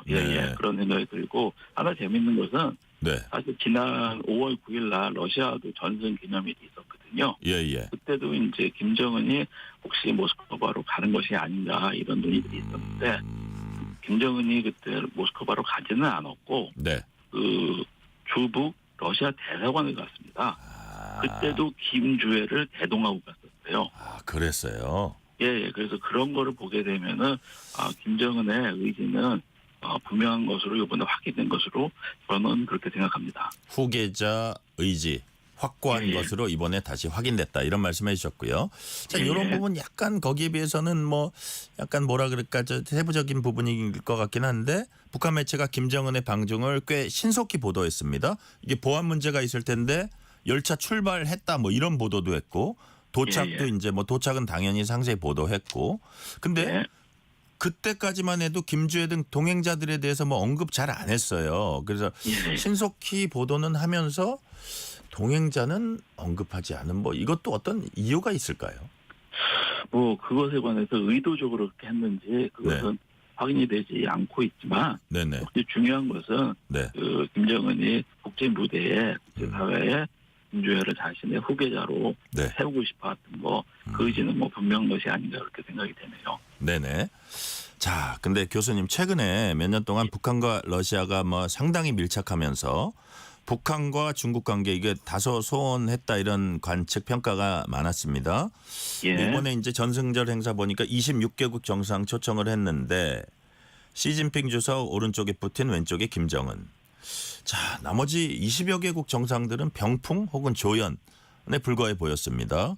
이렇게 뭐 계단을 행사장 올라오는 빨간 레드카펫 계단을 올라올 때도 그랬고 막루에 서서도 그 3명만 부각되다시피 했는데 예. 자, 그렇다면 시진핑 주석이 김정은을 매우 예우했다. 더 나아가서 이게 시진핑과 바로 옆에 선 장면이 북한과의 관계 회복까지도 상징한다. 그렇게 보십니까? 그 중국 입장에서는 네. 북한과의 관계를 개선할 그러한 필요성은 지금 아주 높다고 생각을 합니다. 아, 어떤 의미에서요? 왜냐하면은 그동안 그 북중 간의 예. 그 관계가 조금 이렇게 소원해진 그러한 부분들이 있었기 때문에 네네. 그런데 아시다시피 저희 한미일이 협력을 해 나가고 있는 그러한 모습들이 이제 보여지고 있는 와중에 예. 중국 입장에서는 북한을 좀 더 자기들을 가까이 이렇게 두어야 되지 않느냐 하는 그동안 제가 역으로 그동안 소원했던 이유는 뭡니까?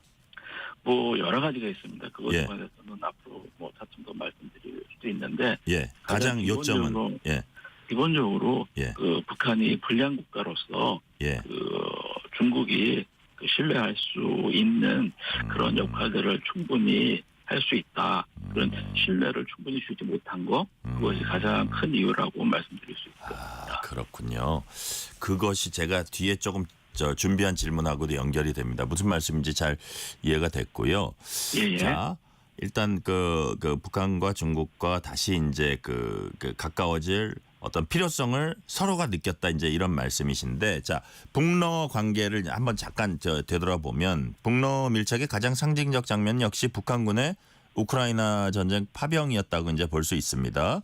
예. 자, 병사들 목숨 대가로 북한이 뭐 경제적 이득 챙기고 뭐 어떤 전쟁을 통해서 맺어졌기 때문에 이게 뭐 거의 혈맹 비슷한 이게 밀착이 있었던 걸로 이제 우리가 보이는데 또 일부 관측에 의하면 북한이 군사 기술면이나 이런 면에서는 기대한 것만큼 못 얻었다 이런 관측도 일부 나오고 있어요. 그래서 북한 입장에서는 아무래도 교수님 그 우크라이나 전쟁 지금 뭐 휴전 뭐 이런 얘기 나오는데 끝나고 나면 자 러시아와 언제까지 이렇게 계속 똑같은 관계를 유지하면서 할 수 있을까라는 고민도 들면서 역시 중국이라는 뒷배가 든든한 뒷배가 새로운 상황에서 설정돼야 되지 않을까 이런 필요성도 있지 않았을까요? 북한 입장에서?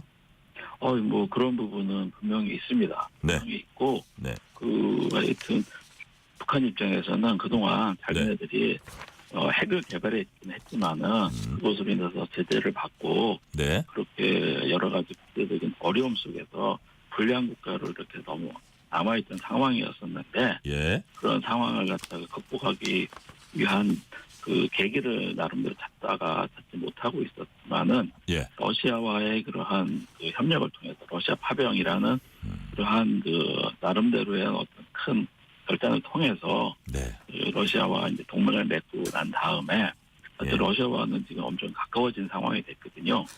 이런 상황이 된 상황 속에서 만약에 러시아와의 관계가 지금같이 이렇게 긴밀하지 않았다 그러면은 이번에 전승절 기념식에 김정은이 갈 수 있을지 저는 그것에 대해서 의문이 들거든요. 그러니까요.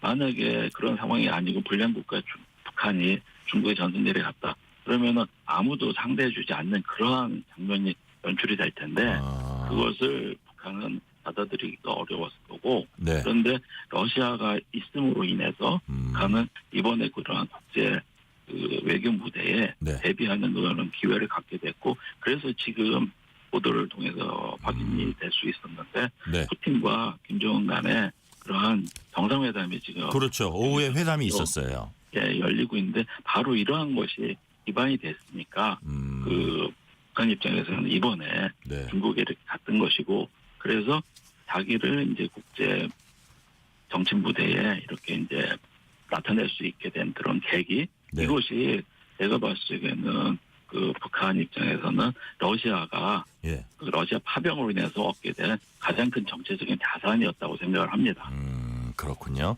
예, 예. 자, 그러니까 뭐 지금 말씀은 어쨌든 러시아 푸틴도 저기 그 참석하는 마당에 김정은이 좀 더 편하게 참석할 수 있었고 그 안에서 뭐 러시아와 정상회담도 하고 중국과 정상회담하면서 입지를 높여갈 수 있었다는 취지로 말씀하셨고요.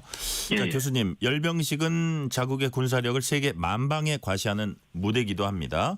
자, 예. 이번 80주년 열병식에서 중국은 어떤 신형 무기들을 주로 선보였습니까?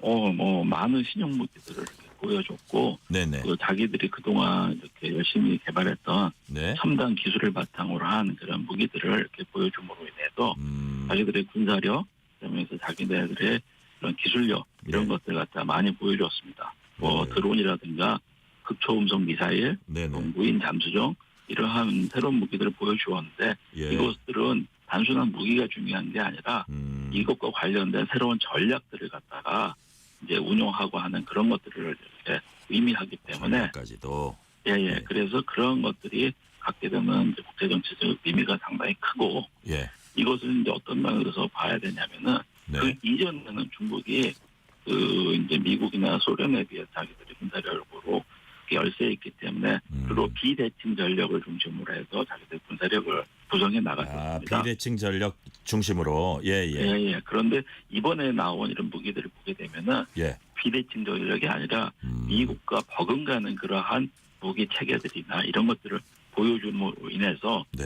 미국하고 국력에 있어서 이제 상당한 부분에 어깨를 던질 만한 수준에 이르렀다. 네. 이것을 보여주고자 했던 것으로 생각이 듭니다. 예, 지금 그래서 네네. 예. 네, 말씀하십시오. 그래서 사실은 그 시진핑 주석이 부주석으로 있었을 적에 네. 미국에 가서 오바마 대통령을 만나서 네. 그 당시에 큰 제안을 했었습니다. 뭐였죠? 무엇이었냐면 신형 대국 관계라는 것이었습니다. 그래서 미국하고 중국이 이제 G2의 그러한 세계로 넘어갈 테니까 예. 같이 협력을 해서 태권 경쟁을 하지 말고 세계를 미국하고 중국이 잘 관리해 나가는 그런 시스템으로 가자 이러한 그 주장을 했었는데 네. 그때 이제 오바마 대통령이 냉정하게 이제 거부를 했습니다. 미국이 받아들이지 않았을 거예요. 예. 거부를 했고 예. 그래서 이제 그 이후에 중국 입장에서는 빨리 미국하고 군사력으로나 국력 차원에서 버금이 가는 수준까지 이르러야 된다. 그러한 노력을 계속 해왔고 이번에 이제 무기들을 보여줌으로 인해서 자기들이 그만한 수준에 이르렀다. 이것을 보여주고자 했던 것으로 보입니다. 그러니까요. 미국 본토까지 수천 킬로미터 날아갈 수 있다는 둥평 시리즈 같은 것도 이번에 그 신형 미사일, 대륙간 탄도 미사일 이제 그 공개되기도 했는데 이 둥평 미사일로 인해서 미국 입장에서 요 그 동북아 지역이나 아시아 태평양 지역이나 인도양 지역 이런 데서 전략을 수정해야 된다는 얘기까지 나오는데 실제로 그 정도 의미를 가집니까? 이런 전략 무기들이? 그 부분에 따라 다른데 네. 그 미국 중국의 전략 무기들 중에서 미사일 부분은 상당히 강합니다. 아 그렇군요. 예, 왜냐하면 그동안 중국이 이쪽 부분에 많이 투자를 해왔고 그래서 그 이제 대만 유역이나 이런 데서 문제가 생길 경우에 네. 미국의 항공모함이나 이러한 부분들이 그 중국 근처에 오지 못하도록 네. 하는 그런 부분에서 이제 그 미사일 전력을 강화시켜 왔던 것이 있고 그러면서 동시에 미국의 버금가는 ICBM 능력이라든가 그러면서 또 최첨단 무기들 이런 것들을 강화시켜가면서 그 미국의 이렇게 자기네들 그 군사 능력을 보여주고자 하고 지금 그러고 있는 상황이라고 볼 수 있습니다. 네. 자 이제 교수님 보시기에 중국과 미국 상호 견제 속에 북중러 밀착이 더 강화되면은 북중러 구조 더 고착되고 뭐 한미일에만 써서 뭐 북중로 더 고착되는 거 아니냐. 더 그런 경향은 강화될 거라고 지금 저 내다보고 계세요? 강화까지는 아니지만 그런 유지는 된다. 있지만 예. 그 일정 부분 나는 한계도 있다고 생각합니다. 아 그래요? 어떤 한계요? 왜냐하면은 그 중국 입장에서는 네. 그 만약에 북한이 너무 가까이 가게 되면은 네. 북한이 이렇게 너무 이렇게 과감해져 갖고 그 도발을 한다거나 이러한 상황이 벌어질 수 있거든요. 중국은 그런 거 원하지 않죠. 절대 원하지 않습니다. 예, 그래서 예. 그런 부분에서 이렇게 조심스러워하는 부분이 있고 그리고 중국은 기본적으로 네. 신냉전이나 진영화를 반대하고 있습니다. 그래서 이렇게 뭐 한미일이 협력하고 있다고 그래서 북중로 이러한 그 협력을 통해서 신냉전의 구도로 가는 것 이것에 관해서는 네. 상당히 거부감을 갖고 있기 때문에 네. 이것이 밀착으로 가는 것 거기에 대해서는 중국이 유보적입니다. 왜냐하면은 중국 입장에서는 자기네들이 그 소련이 붕괴되는 걸 봤지 않습니까? 네네. 그런데 소련이 붕괴되는 거는 결국은 자기들 내부적으로 냉전 체제에서 그 자기들만 이렇게 결속하는 그런 시스템을 운영하다가 결국은 내부적 균열로 이제 붕괴됐거든요. 예. 그렇지만은 자기들이 소련 붕괴에 달리 오늘날 이렇게 발전할 수 있었던 것은 다자 자유무역 제스에 참여하면서 시장 시스템을 받아들이고 이러면서 발전했던 것이거든요.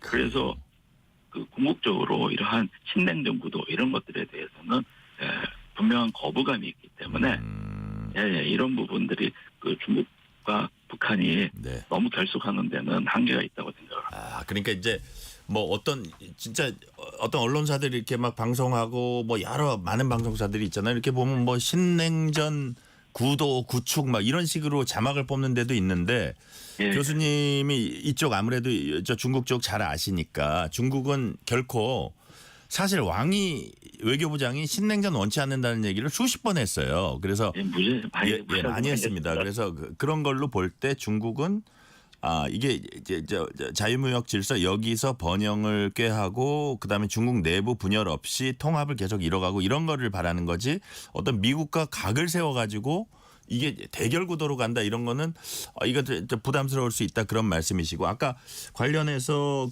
그동안 북한과 소원했던 이유도 북한의 깡패 국가 이른바 북한의 어떤 정상 국가로서 잘 이렇게 뭐 행동하지 못하는 그런 부분을 부담스러워했던 것 그러니까 북한도 뭐 기분 나쁘고 이게 서로 소원할 수밖에 없었던 건데 이제 그런 부분을 조금 어떻게 보면 정상화 시켜줬으면 좋겠는데 또 북한이 도발하고 이럴 가능성은 여전히 남아 있잖아요. 그러다 보니까 그거는 중국이 좀 그게 경계하는 부분이다 이런 말씀이시잖아요. 예, 맞습니다. 바로 그런 부분을 우리가 잘 주목해야 한다고 생각합니다. 그러니까요. 그래서 이거를 그 신냉전 구도가 형성된다 이렇게 보는 거는 섣부르고 정확하지도 않고 단지 북중러가 이렇게 연대함으로써 미국의 독주 체제에 대해서 경고하는 의미 정도는 있다고 봐야 되지 않겠습니까?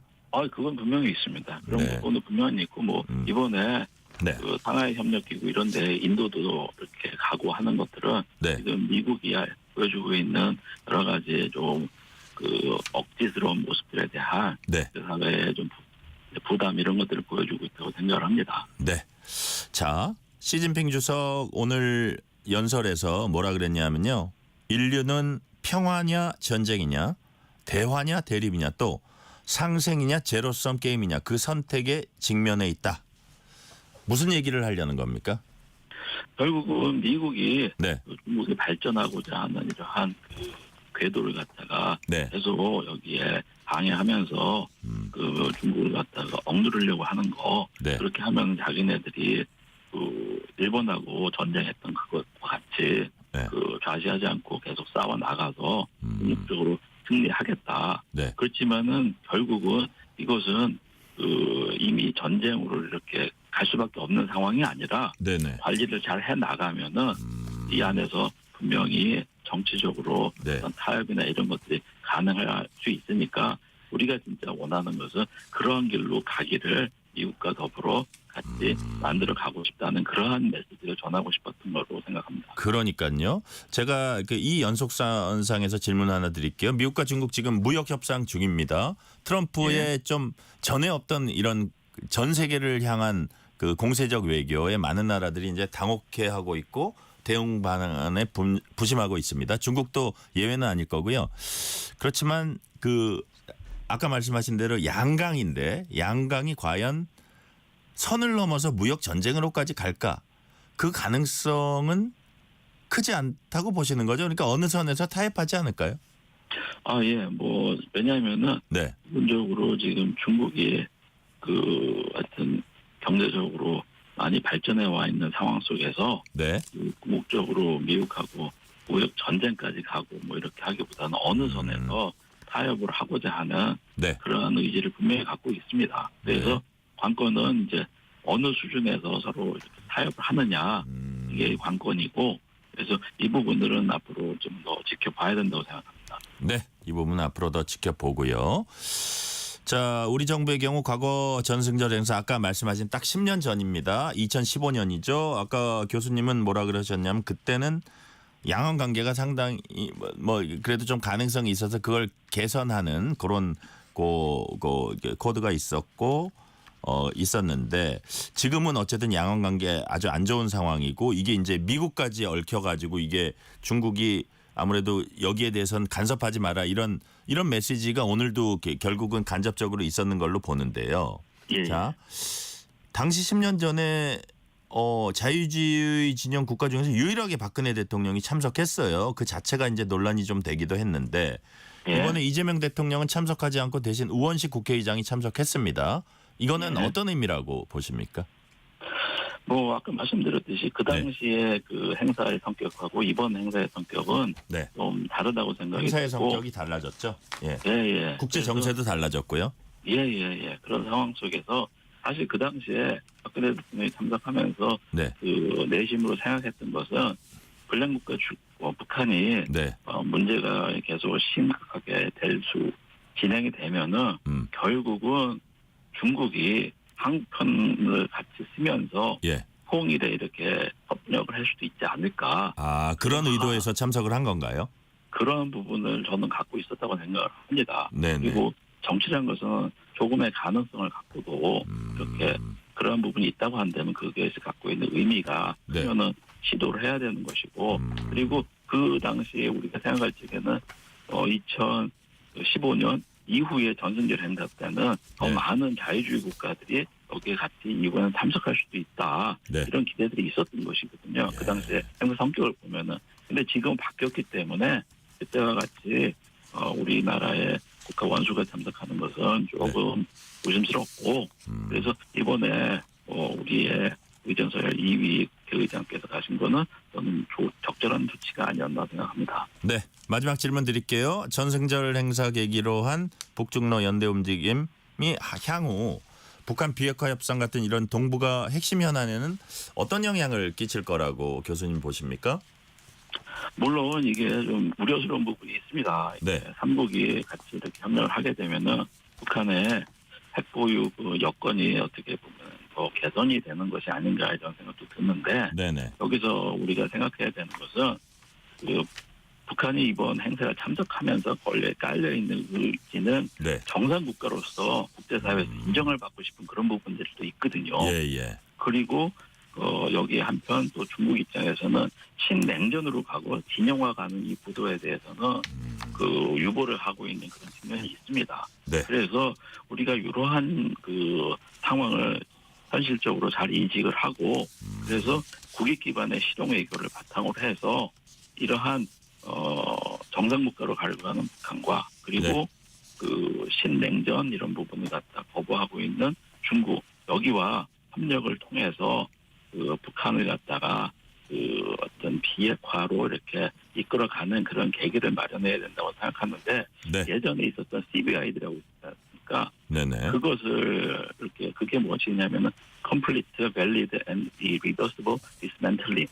그래서 그러한 완전한 그러한 비핵화 이것까지 가는 것은 어려울 것이기 때문에 어떤 실제적인 비핵화 그러한 논의들을 갖다가 만들어가면서 네. 그 동북아시아 여기에서 그 영내 평화 구조를 이렇게 좀 구축해 나갈 필요성이 있지 않을까 그렇게 생각을 합니다. 네, 보다 현실적인 논의를 할 필요성이 있다는 말씀. 그 말씀까지 오늘 듣겠습니다. 지금까지 최진백 국립외교원 중국연구센터 교수였습니다. 최진백 교수님 감사합니다. 고맙습니다. 편지 왔습니다. 퇴근길 지친 당신에게 힘이 되는 뉴스를 전해드립니다. 매일 저녁 당신과 함께 읽는 세상 이야기. KBS 1라디오 뉴스레터 K.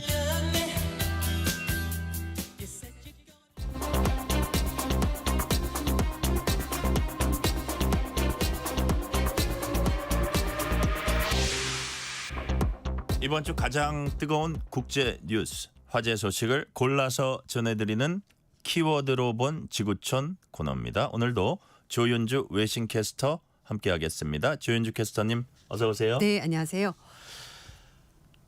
우리 시대 최악의 전범. 우크라이나 종전 논의가 교착 상태입니다. 근데 네.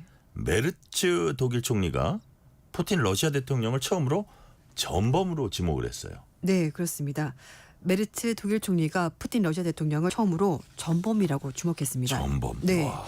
우리 시대 최악의 전범일 것이다라고 말하면서 그래요. 이 전범을 어떻게 다루는지 명확하게 할 필요가 있고 여기에는 절대 관용에 들어갈 여지가 없다라고 말했습니다. 관용은 없다. 네.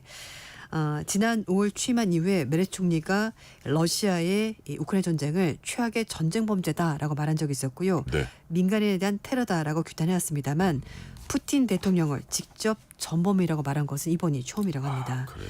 취임하고 나서 우크라이나에 대해서 여러 가지 군사 지원도 하고 있고 또 재정 지원도 독일이 하고 있긴 합니다만 그러나 이제 군사 지원하는 것과 이 한나라 정상을 전범이다 말하는 것 좀 약간 뉘앙스가 다른 건데요. 네. 메르츠 총리가 폰데얼라인 유럽연합 집행위원장이 최근에 영국의 파이낸셜 타임즈 인터뷰한 것을 언급을 하면서 일단 파병은 그러나 좀 조심스러운 것 같긴 합니다. 일단 전쟁은 강력히 규탄하긴 하지만 그렇다고 해서 독일이 직접 개입하는 것은 조금 주저하는 것 같은데요. 네. 서방 군대 우크라이나 주도 문제에 대해서는 현재 시점에서 아무도 지상군 파병은 논의하지 않았다라고 밝혔고 그리고 큰 틀에서 일단 안전보장 체계를 만드는 것이 먼저라는 뜻을 밝혔습니다. 네. 미국도 지금 지상군 투입은 하지 않겠다고 트럼프 대통령이 이미 그렇죠, 밝혔고요. 그렇죠. 예. 그리고 또 반면에 안전보장군 파병 의사를 밝힌다라는 유럽의 영국, 프랑스, 에스토니아 이렇게 세 개 나라가 있습니다. 네. 지난달 이제 알래스카에서 미국, 러시아 정상회담이 열렸잖아요. 네. 여기서 우크라이나에 대한 안보 보장 얘기가 나왔다는데 그렇다면 네. 앞으로 우크라이나 안전 보장은 어떻게 되는 거예요? 지금 사실 약간 멈췄다라고 봐야 될 것 그러니까 같습니다. 불투명하군요. 네, 왜냐하면 이제 후속 회담이 열리지 않으면서 진전이 없는 건데요. 메르츠 총리는 안전보장군 파병 여부에 대해서는 현재로서는 구체적인 계획이 없다라고 밝혔고요. 네. 그것보다는 안전보장 방안을 논의하기 위해서는 휴전 또는 평화협정을 먼저 얘기하는 것이 맞고 그걸 결정하고 나서 파병 여부를 논의하는 것이 맞다라고 밝혔습니다. 또 유럽연합은 군사 지원에 대해서는 권한이 없다라고 밝혔는데 네. 군사 지원은 전회 안전보장을 협의하는 의제연합군 이제 결정할 일을 밝혔는데 말씀드린 프랑스, 영국, 에스토니아가 바로 의제연합군 주축 국가들입니다. 독일 정부 역시 지상군 파병은 부정적 입장을 얘기를 하고 있는데요. 독일의 국방부 장관도 유럽연합이 군대 배치에 대해서는 어떠한 권한도 없고 그리고 그건 둘째 치더라도 논의를 어떤 식으로든지 확인 또는 논평하는 것은 지금으로선 적절치가 않다라고 밝혔습니다. 네. 협상 테이블에 앉기도 전에 이런 문제를 말하는 것은 근본적으로 잘못됐다고 지적했습니다. 그러니까 순서가 바뀌었다는 거죠. 네. 평화협정 먼저 하고 나서 그다음에 얘기를 하자는 것이고 러시아는 평화협정보다 일단 안전보장부터 얘기를 하고 전쟁 끝내자 이렇게 얘기를 하기 때문에 사실 입장차가 아직도 여전히 남아 있습니다. 말씀하신 것처럼 미국과 러시아가 알래스카에서 정상회담했습니다. 하지만 그 이후로 평화협상은 교착 상태에 빠져 있고요. 네. 지금까지 러시아에서 사망자 수가 22만 명이 넘고 우크라이나도 사상자 수가 40만 명인데요. 그렇게 많은가요? 네, 이 중에서 사망자가 최대 10만 명인 것으로 외신들은 추정을 하고 있습니다. 전쟁은 참혹하군요. 네. 네. 빨리 끝나야 되긴 하는데요. 워낙 입장차가 좁지 그러니까. 않기 때문에 지금 이런 상황이네요. 네, 맞습니다. 자, 유럽연합 집행위원장이 탄 항공기가 러시아 소행으로 의심되는 GPS 신호 교란을 당했습니다. 네. 결국 수동으로 착륙했어요? 네, 맞습니다. 이 폰데어정 항법 시스템, 그러니까 GPS 신호 교란을 당했다고 하는데요. 네네. 당시 폰데어레인 하는데요. 네네. 당시 폰데어레인 위원장이 러시아, 벨라루스와 국경을 맞댄 동유럽 순방을 마치고 불가리아로 가던 도중이었다고 합니다. 요즘에 GPS 없이 아무 데도 갈 수가 없는데 당연하죠. 비행기도 당연하고요. 근데 이런 일이 벌어지게 된 건데 유럽연합의 관계자는 불가리아 당국에서 네. 러시아의 전파 방해로 의심된다는 정보를 전달받았다라고 엄청 밝혔습니다. 긴급 상황이었군요. 네. GPS 기능 이상 때문에 해당 항공기가 공중에서 무려 1시간 동안 더 머물렀다고 하고요. 조종사가 아날로그 지도를 가지고 그거에 의지해서 불가리아에 있는 플로보디프 공항에 수동으로 착륙했다고 합니다. 네. 유럽연합 집행위원장은 별도의 전용기 대신에 민간 항공에 빌려서 순항에 나선 상황이었습니다.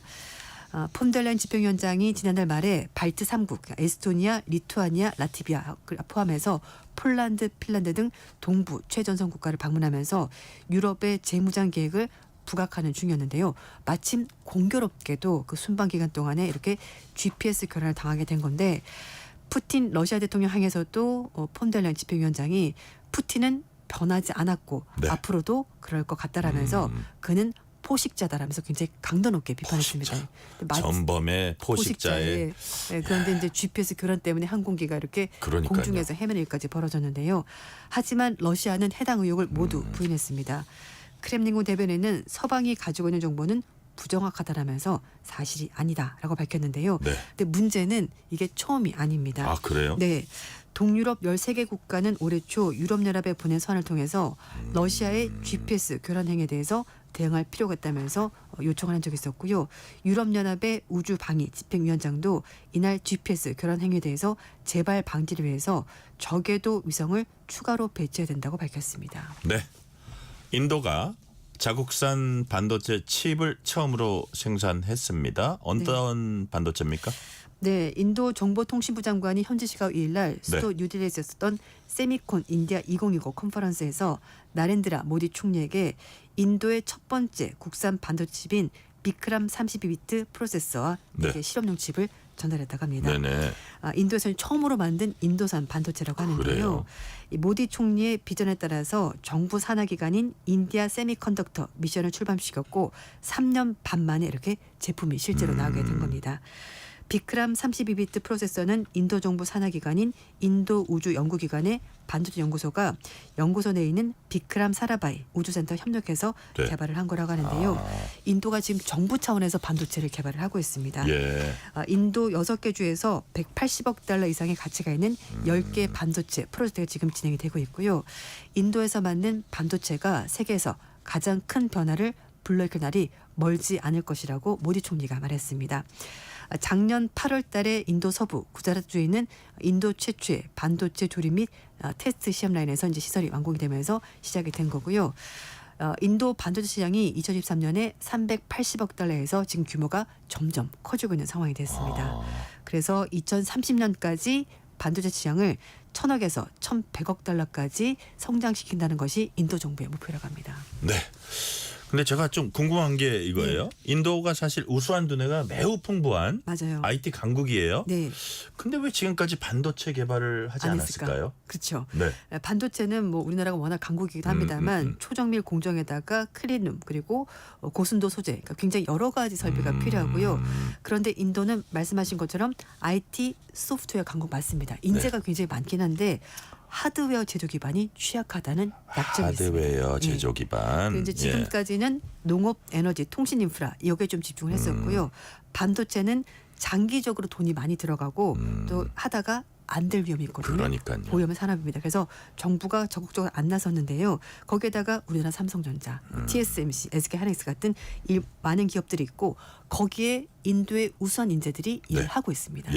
그렇다 보니까 좀 발전이 안 된 건데 그럼 왜 지금 반도체 개발을 왜 할까? 이렇게 늦게 또 이게 속도전이고 고지선점하지 않으면 뛰어들 수가 없는 건데. 네, 맞습니다. 그래서 지금은 미국과 중국 간의 기술 패권 경쟁이 벌어지면서 인도에게 틈새 시장이 생긴 겁니다.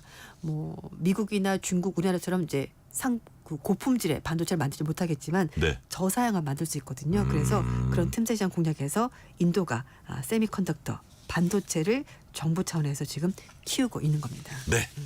시간이 좀 많이 됐긴 했지만 마지막 두 질문은 아주 실생활에 중요한 거기 때문에 제가 꼭 짧게. 질문 드릴게요. 운동이 건강에 도움 된다. 이건 뭐 상식인데. 네. 근데 운동을 하면은 실제로 몸에 노화를 늦추고 심지어 다시 젊어질 수 있다. 이른바 회춘이라고 하죠. 네, 맞습니다. 가능합니까? 가능합니다. 그래요. 네, 일본 도호쿠대학교 교수 연구팀이 국제 학술지에 발표한 연구 내용인데요. 네. 체계적으로 반복적으로 운동 훈련하면 회춘이 가능하다고 합니다. 그래요? 예, 그래서 사실 나이가 들면 늙는 건 어쩔 수가 없긴 한데요. 그냥 일반적인 신체 활동 그런 게 아니라 진짜 소위 말해 각 잡고 운동을 해야 되는 건데요. 아니, 운동은 제대로 좀 네. 해야 된다. 반복적으로. 근데 이 얘기 들으니까 기분이 좋은데 네. 저도 늙었나요? 그건 아니지만. 네. 그래서 이제 이거 실제로 이렇게 규칙 운동을 하게 되면요. 세포와 분자 수준에서 실제로 변화가 일어나면서 이게 젊어진다는 거죠. 그래요. 그래서 실험을 해봤더니 실제로 60대 여성들을 규칙적으로 운동을 시켜봤습니다. 그랬더니 실제로 나이가 2살 젊어진 것을 확인됐으니까 뭐 안 할 이유가 없습니다. 그러니까요. 네, 그래서 규칙적으로 하시면 좋겠습니다. 지금 아침 저녁으로 조금 시원해졌거든요. 네. 그러니까 아침 저녁 좀 덜 더울 때 운동하시면 좋겠습니다. 우리 조윤주 캐스터님도 운동 자주 하세요? 전 너무 좋아합니다. 진짜요? 네. 피트니스 아니면 어디? 저는 필라테스랑 수영 와. 네, 하고 있습니다. 건강하시겠다. 좋은 얘기고요. 자, 마지막 질문 드릴게요. 네, 차에서 생수병에 든 물 먹다가 남는 경우 있잖아요. 네 맞아요. 아까워도 먹으면 안 된다고 합니다. 왜냐? 미세 플라스틱 때문이라고요? 네, 보통 요즘 밖에 날씨가 뭐 30도가 넘지 않습니까? 그런데 차 안에서 이런 것들을 두게 되면요, 실내 온도가 거의 50도 이상 올라가거든요.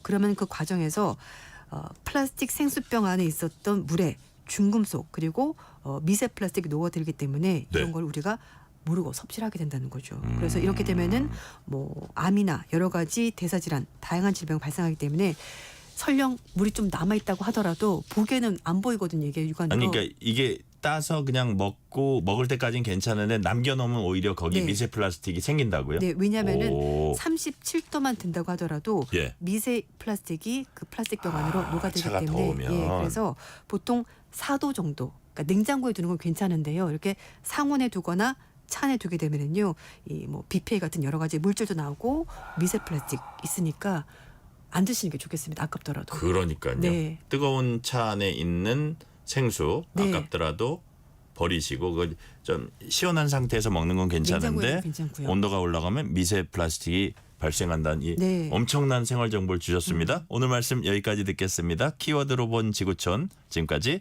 조윤주 외신 캐스터였습니다. 말씀 감사합니다. 네, 감사합니다.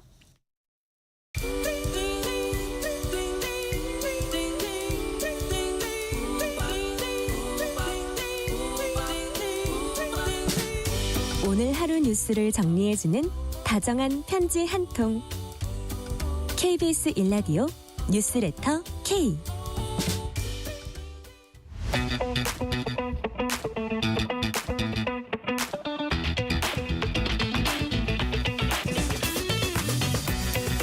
알면 독이 아니라 득이 되는 법 이야기. 법이든 성배. 매주 수요일 깊이 있는 법 지식 잔에 꽉꽉 채워서 쉽게 풀어주는 분입니다. 오늘도 박성배 변호사와 함께합니다.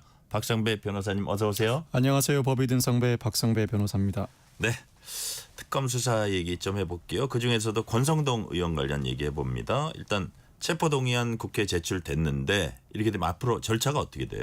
권 의원에 대한 체포동의안이 지난 1일 국회에 제출되었습니다. 이에 네. 따라 9일 국회 본회의에 보고될 예정이고 그로부터 24시간 내지 72시간 이내 국회 본회의 표결이 이루어져야 하므로 산술적으로는 10일부터 12일 사이에 국회 본회의 표결이 이루어질 수 있습니다. 네. 다만 10일에는 국민의힘 교섭단체 대표 연설이 예정돼 있어서 정치 도의상 11일 또는 12일에 국회 본회의 표결이 이루어질 것으로 전망되는데 앞서 권 의원이 불체포 특권을 포기하겠다고 공언한 바 있고 네. 현재 민주당이 과반 의석을 점하고 있는 이상 본회의 표결에 붙여질 경우에 체포동의안 표결이 유력합니다. 체포동의안이 표결된다면 일정상 다음 주 월화 즉 15일에서 16일 사이에 영장실질심사가 이루어질 가능성이 높아 보입니다. 네. 자, 구속 여부라든지 뭐 유죄 무죄 여부라든지 어떤 점이 박 변호사님 보시기에 좀 관건이 될 거라고 보세요? 현재 권 의원은 정치자금법 위반 혐의로 구속영장이 청구되었습니다. 네.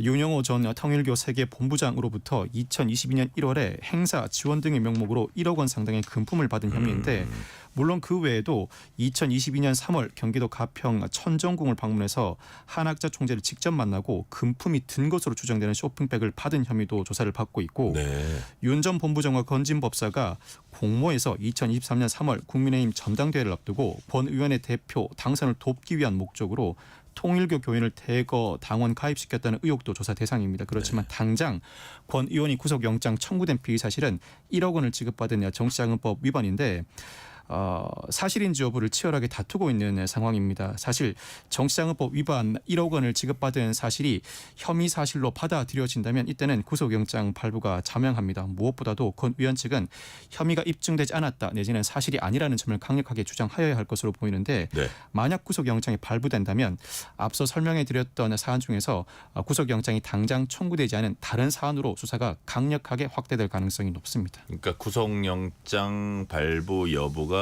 향후 이제 유죄 판단이 나오는데도 영향을 미친다 이런 말씀이시고요. 예. 지금 권성동 의원 뭐 만남은 인정하지만 금품 수수 혐의는 전면 부인하고 있고요. 메모라든가 사진이라든가 이런 정황 증거 있습니다. 자, 뭐 문자나 이런 것도 있는 것 같고요. 자, 그러니까 이제 정황은 있는데 받았다는 사람, 뭐 현금 없는 상황. 이 경우에 법원이 판단을 어떤 걸 보고 하게 됩니까? 뇌물이나 정치자금법 위반 사건들처럼 이 사건도 현금 수수가 이루어진 사안입니다.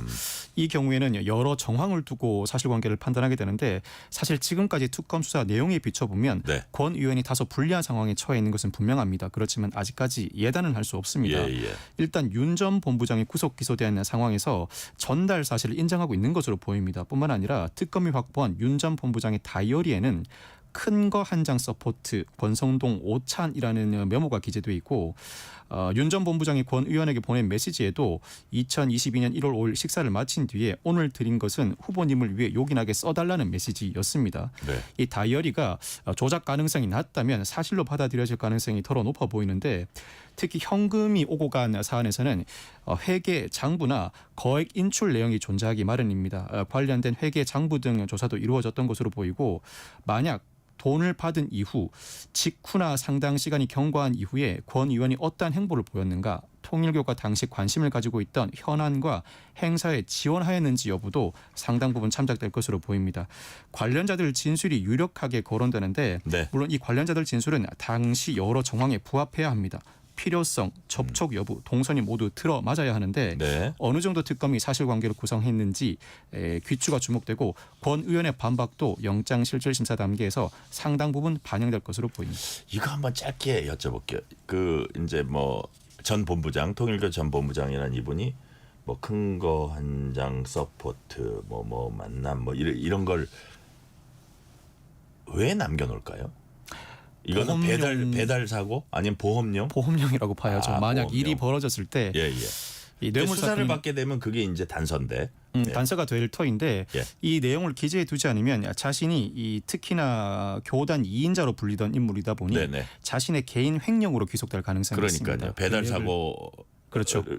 그런 가능성까지 다 염두에 둔 것이고 만에 하나 수사를 받게 되면 그때는 전달 사실을 인정하는 자가 범행을 초기부터 인정할 경우에는 상당히 경한 형을 받습니다. 즉 실형에 이르지 않고 집행유예 선고에 그치는 경우도 상당히 많다 보니 배달 사고로 인해서 본인이 오해받지 않을 용도이기도 하고 실제 수사가 이루어졌을 때 형을 감경하기 위한 목적으로 통상 뇌물이나 정치자금법 위반 사건에서는 준 사람이 관련 기록을 남겨놓는 경우가 흔합니다. 그러니까요.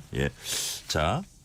어쨌든 권 의원에게 좀 불리한 정황들이 있지만 끝까지 지켜보도록 하고요. 통일교 한학자 총재도 다음 주 특검 소환 앞두고 있습니다. 정관 변호인들로 변호인단 꾸렸는데 이재명 정부 첫 민정수석이었던 오광수 전 수석이 변호인단 참여했습니다. 통일교 측의 변호 전략 이거 간단히 한마디로 얘기하면 뭘까요? 한 총재가 8일 출석을 요구하는 출석 요구서를 받아든 상태인데 이재명 정부의 첫 민정수석이었던 오광수 전 수석을 변호인으로 선임했습니다.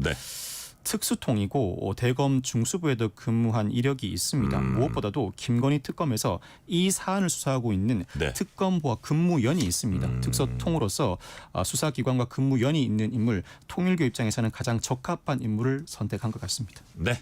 이번엔 실생활에 좀 더 와닿는 얘기 해보겠습니다. 스드메 결혼 준비할 때 사진 촬영 스튜디오 웨딩드레스 메이크업 패키지 줄여서 간단하게 스드메 이렇게 부릅니다. 부르는 게 값이어서 문제였는데 공정위가 칼을 빼들었어요. 공정위가 10개 결혼준비 대행업체가 거짓 과징 광고를 한 혐의, 즉 표시광고법 위반을 적발해서 표시광고법 위반. 시정명령 또는 경고 조치를 부과했습니다. 네네. 적발 유형을 살펴보면 3년 연속 국내 1위, 업계 최다 제휴사 보유 등으로 객관적 근거 없이 가장 규모가 큰 사업자인 것처럼 거짓 과정 광고한 사례가 가장 많습니다. 뿐만 아니라 웨딩 박람회를 개최하면서 대한민국 최대 규모의 웨딩 페스티벌 320만 누적 최다 관람 등 역시 객관적인 근거 없이 자사의 행사가 더 우월하다고 거짓 광고한 사례가 뒤를 이었습니다. 모두 어디서 많이 들어본 문구죠. 예. 뿐만 아니라 거래 조건과 관련된 거짓 광고도 있었는데 객관적 비교 기준 없이 최저가 보장으로 광고하거나 계약 해지 위약금이 없는 것처럼 광고하는 사례입니다. 뿐만 아니라 스튜디오 무료 촬영 한 커플, 드레스 무료 혜택 세 커플 등으로 마치 추첨으로 경품을 줄 것처럼 광고했지만 거짓이었던 업체도 있었습니다. 그러니까요. 이게 이제 스드메 문제, 지난 대선 때 양당 후보가 가격 투명하겠다 이렇게 앞다퉈 공약할 정도로 이제 고질적 문제가 있었는데, 그렇다면 앞으로는 정확히 어떤 게 달라지는 거예요? 이 결혼 서비스 분야는 통상 일생에 한 번 정도 이용하다 보니 네. 그 특성상 사업자와 소비자 사이의 정보 비대칭성이 두드러지는 분야입니다.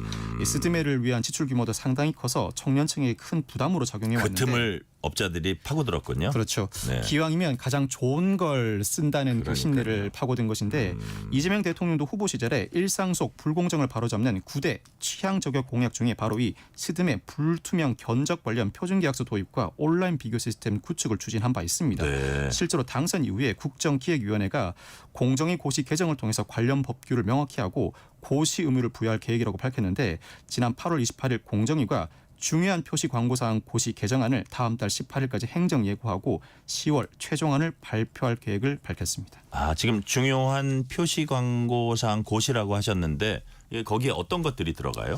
이 표시광고 공정화법에 따라 공정위가 고시 형태로 운영하는 고시인데 네네. 업종별로 소비자들의 선택에 큰 영향을 미치는 사항을 나열해 두었습니다. 네. 여기에 결혼정보업체 관련 내용을 포함시킨 것인데, 이 공정위는 그간 불완전한 정보 제공으로 국민 피해가 빈번함에도 불구하고 예. 제도적 사각지대에 놓여 있던 체육시설 유사업종과 결혼서비스 업종에 대해서 중요 정보 제공 의무를 강화했습니다. 구체적인 내용을 살펴보면 네. 예식장업이나 결혼준비 대행업을 운영하는 사업자, 기본 서비스와 선택 품목의 항목별 세부 내용, 요금, 계약 해지에 따른 위약금 및 환급 기준 등을 이 사업자 홈페이지 등에 게시하도록 했습니다. 인터넷에 게시하도록 한 이유는 내용이 복잡하고 소비자들이 사전에 알아보고 오는 거래 현황을 반영한 것입니다.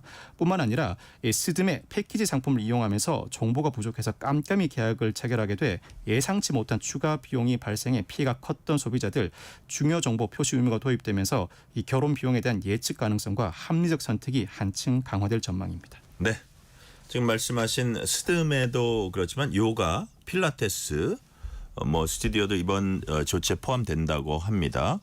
이게 이제 한꺼번에 1년 이렇게 반년 이렇게 강습료 내고 장기간 이용하는데 중간에 그만둘 경우도 있잖아요. 그때 이제 환불이 어떻게 되는지 이 문제인 것 같은데 여기에 대해서도 대책이 생기죠? 그렇습니다. 공정위가 요가 필라테스 사업자에 대해서 구체적인 내용과 요금 체계, 중도 해지 이용료 환불 기준을 네. 사업장 게시물 등에 그대로 기재하도록 고시를 개정했습니다. 통상 수개월의 이용료를 먼저 결제하고 장래 서비스가 제공되는 구조라 구체적 계약 내용과 중도 해지 조건과 관련해 소비자 피해가 빈번한 분야인데 네. 그렇지만 그동안 이 요가 필라테스 업종은 체육시설 설치 이용법이 적용이 배제되는 항목이었습니다.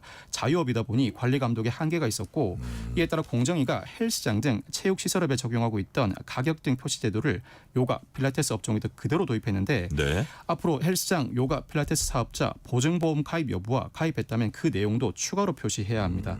그동안 헬스장 요가 필라테스 사업자 갑작스런 휴폐업과 잠적으로 소비자가 남은 이용료를 반환하지 못하는 이른바 먹튀 사례가 적지 않았는데 소비자 피해를 예방하고 안심하고 선택할 수 있는 제도를 보완한 것입니다. 네. 그렇다면 만약에 이제 표시 의무 위반하면은 사업자들은 어떤 처분을 받게 됩니까? 표시광고 공정화법에 따라서 이 표시 의무를 위반한 경우에 사업자는 1억 원 이하의 과태료를 부과받습니다. 네. 이 과태료가 적다고 느끼시는 분들도 있을 것 같은데 실제 사례에서는 이 과태료 부과 처분이 이루어지는 경우가 흔하지 않았고 네. 수천만 원이나 1억 원 수준에 육박하는 과태료 처분도 거의 이루어지지 않았습니다. 그래요. 실제로 수천만 원이나 1억 원에 육박하는 과태료 부과 처분이 반복해서 이루어진다면 그 실효성은 상당히 크게 높일 수 있을 것으로 전망됩니다. 네, 오늘 말씀 여기까지 듣겠습니다. 지금까지 박성배 변호사였습니다. 말씀 감사합니다. 감사합니다. 오늘 뉴스레터 K는 여기까지입니다. 커피 쿠폰 당첨자 명단은 뉴스레터 K 홈페이지 확인해 주시고요. 오늘 방송의 날입니다. 퀸의 라디오 가가 들으시면서 이 시간 마무리하겠습니다. 오늘도 함께해 주신 청취자 여러분 진심으로 감사드립니다. 지금까지 뉴스레터 K 전종철입니다.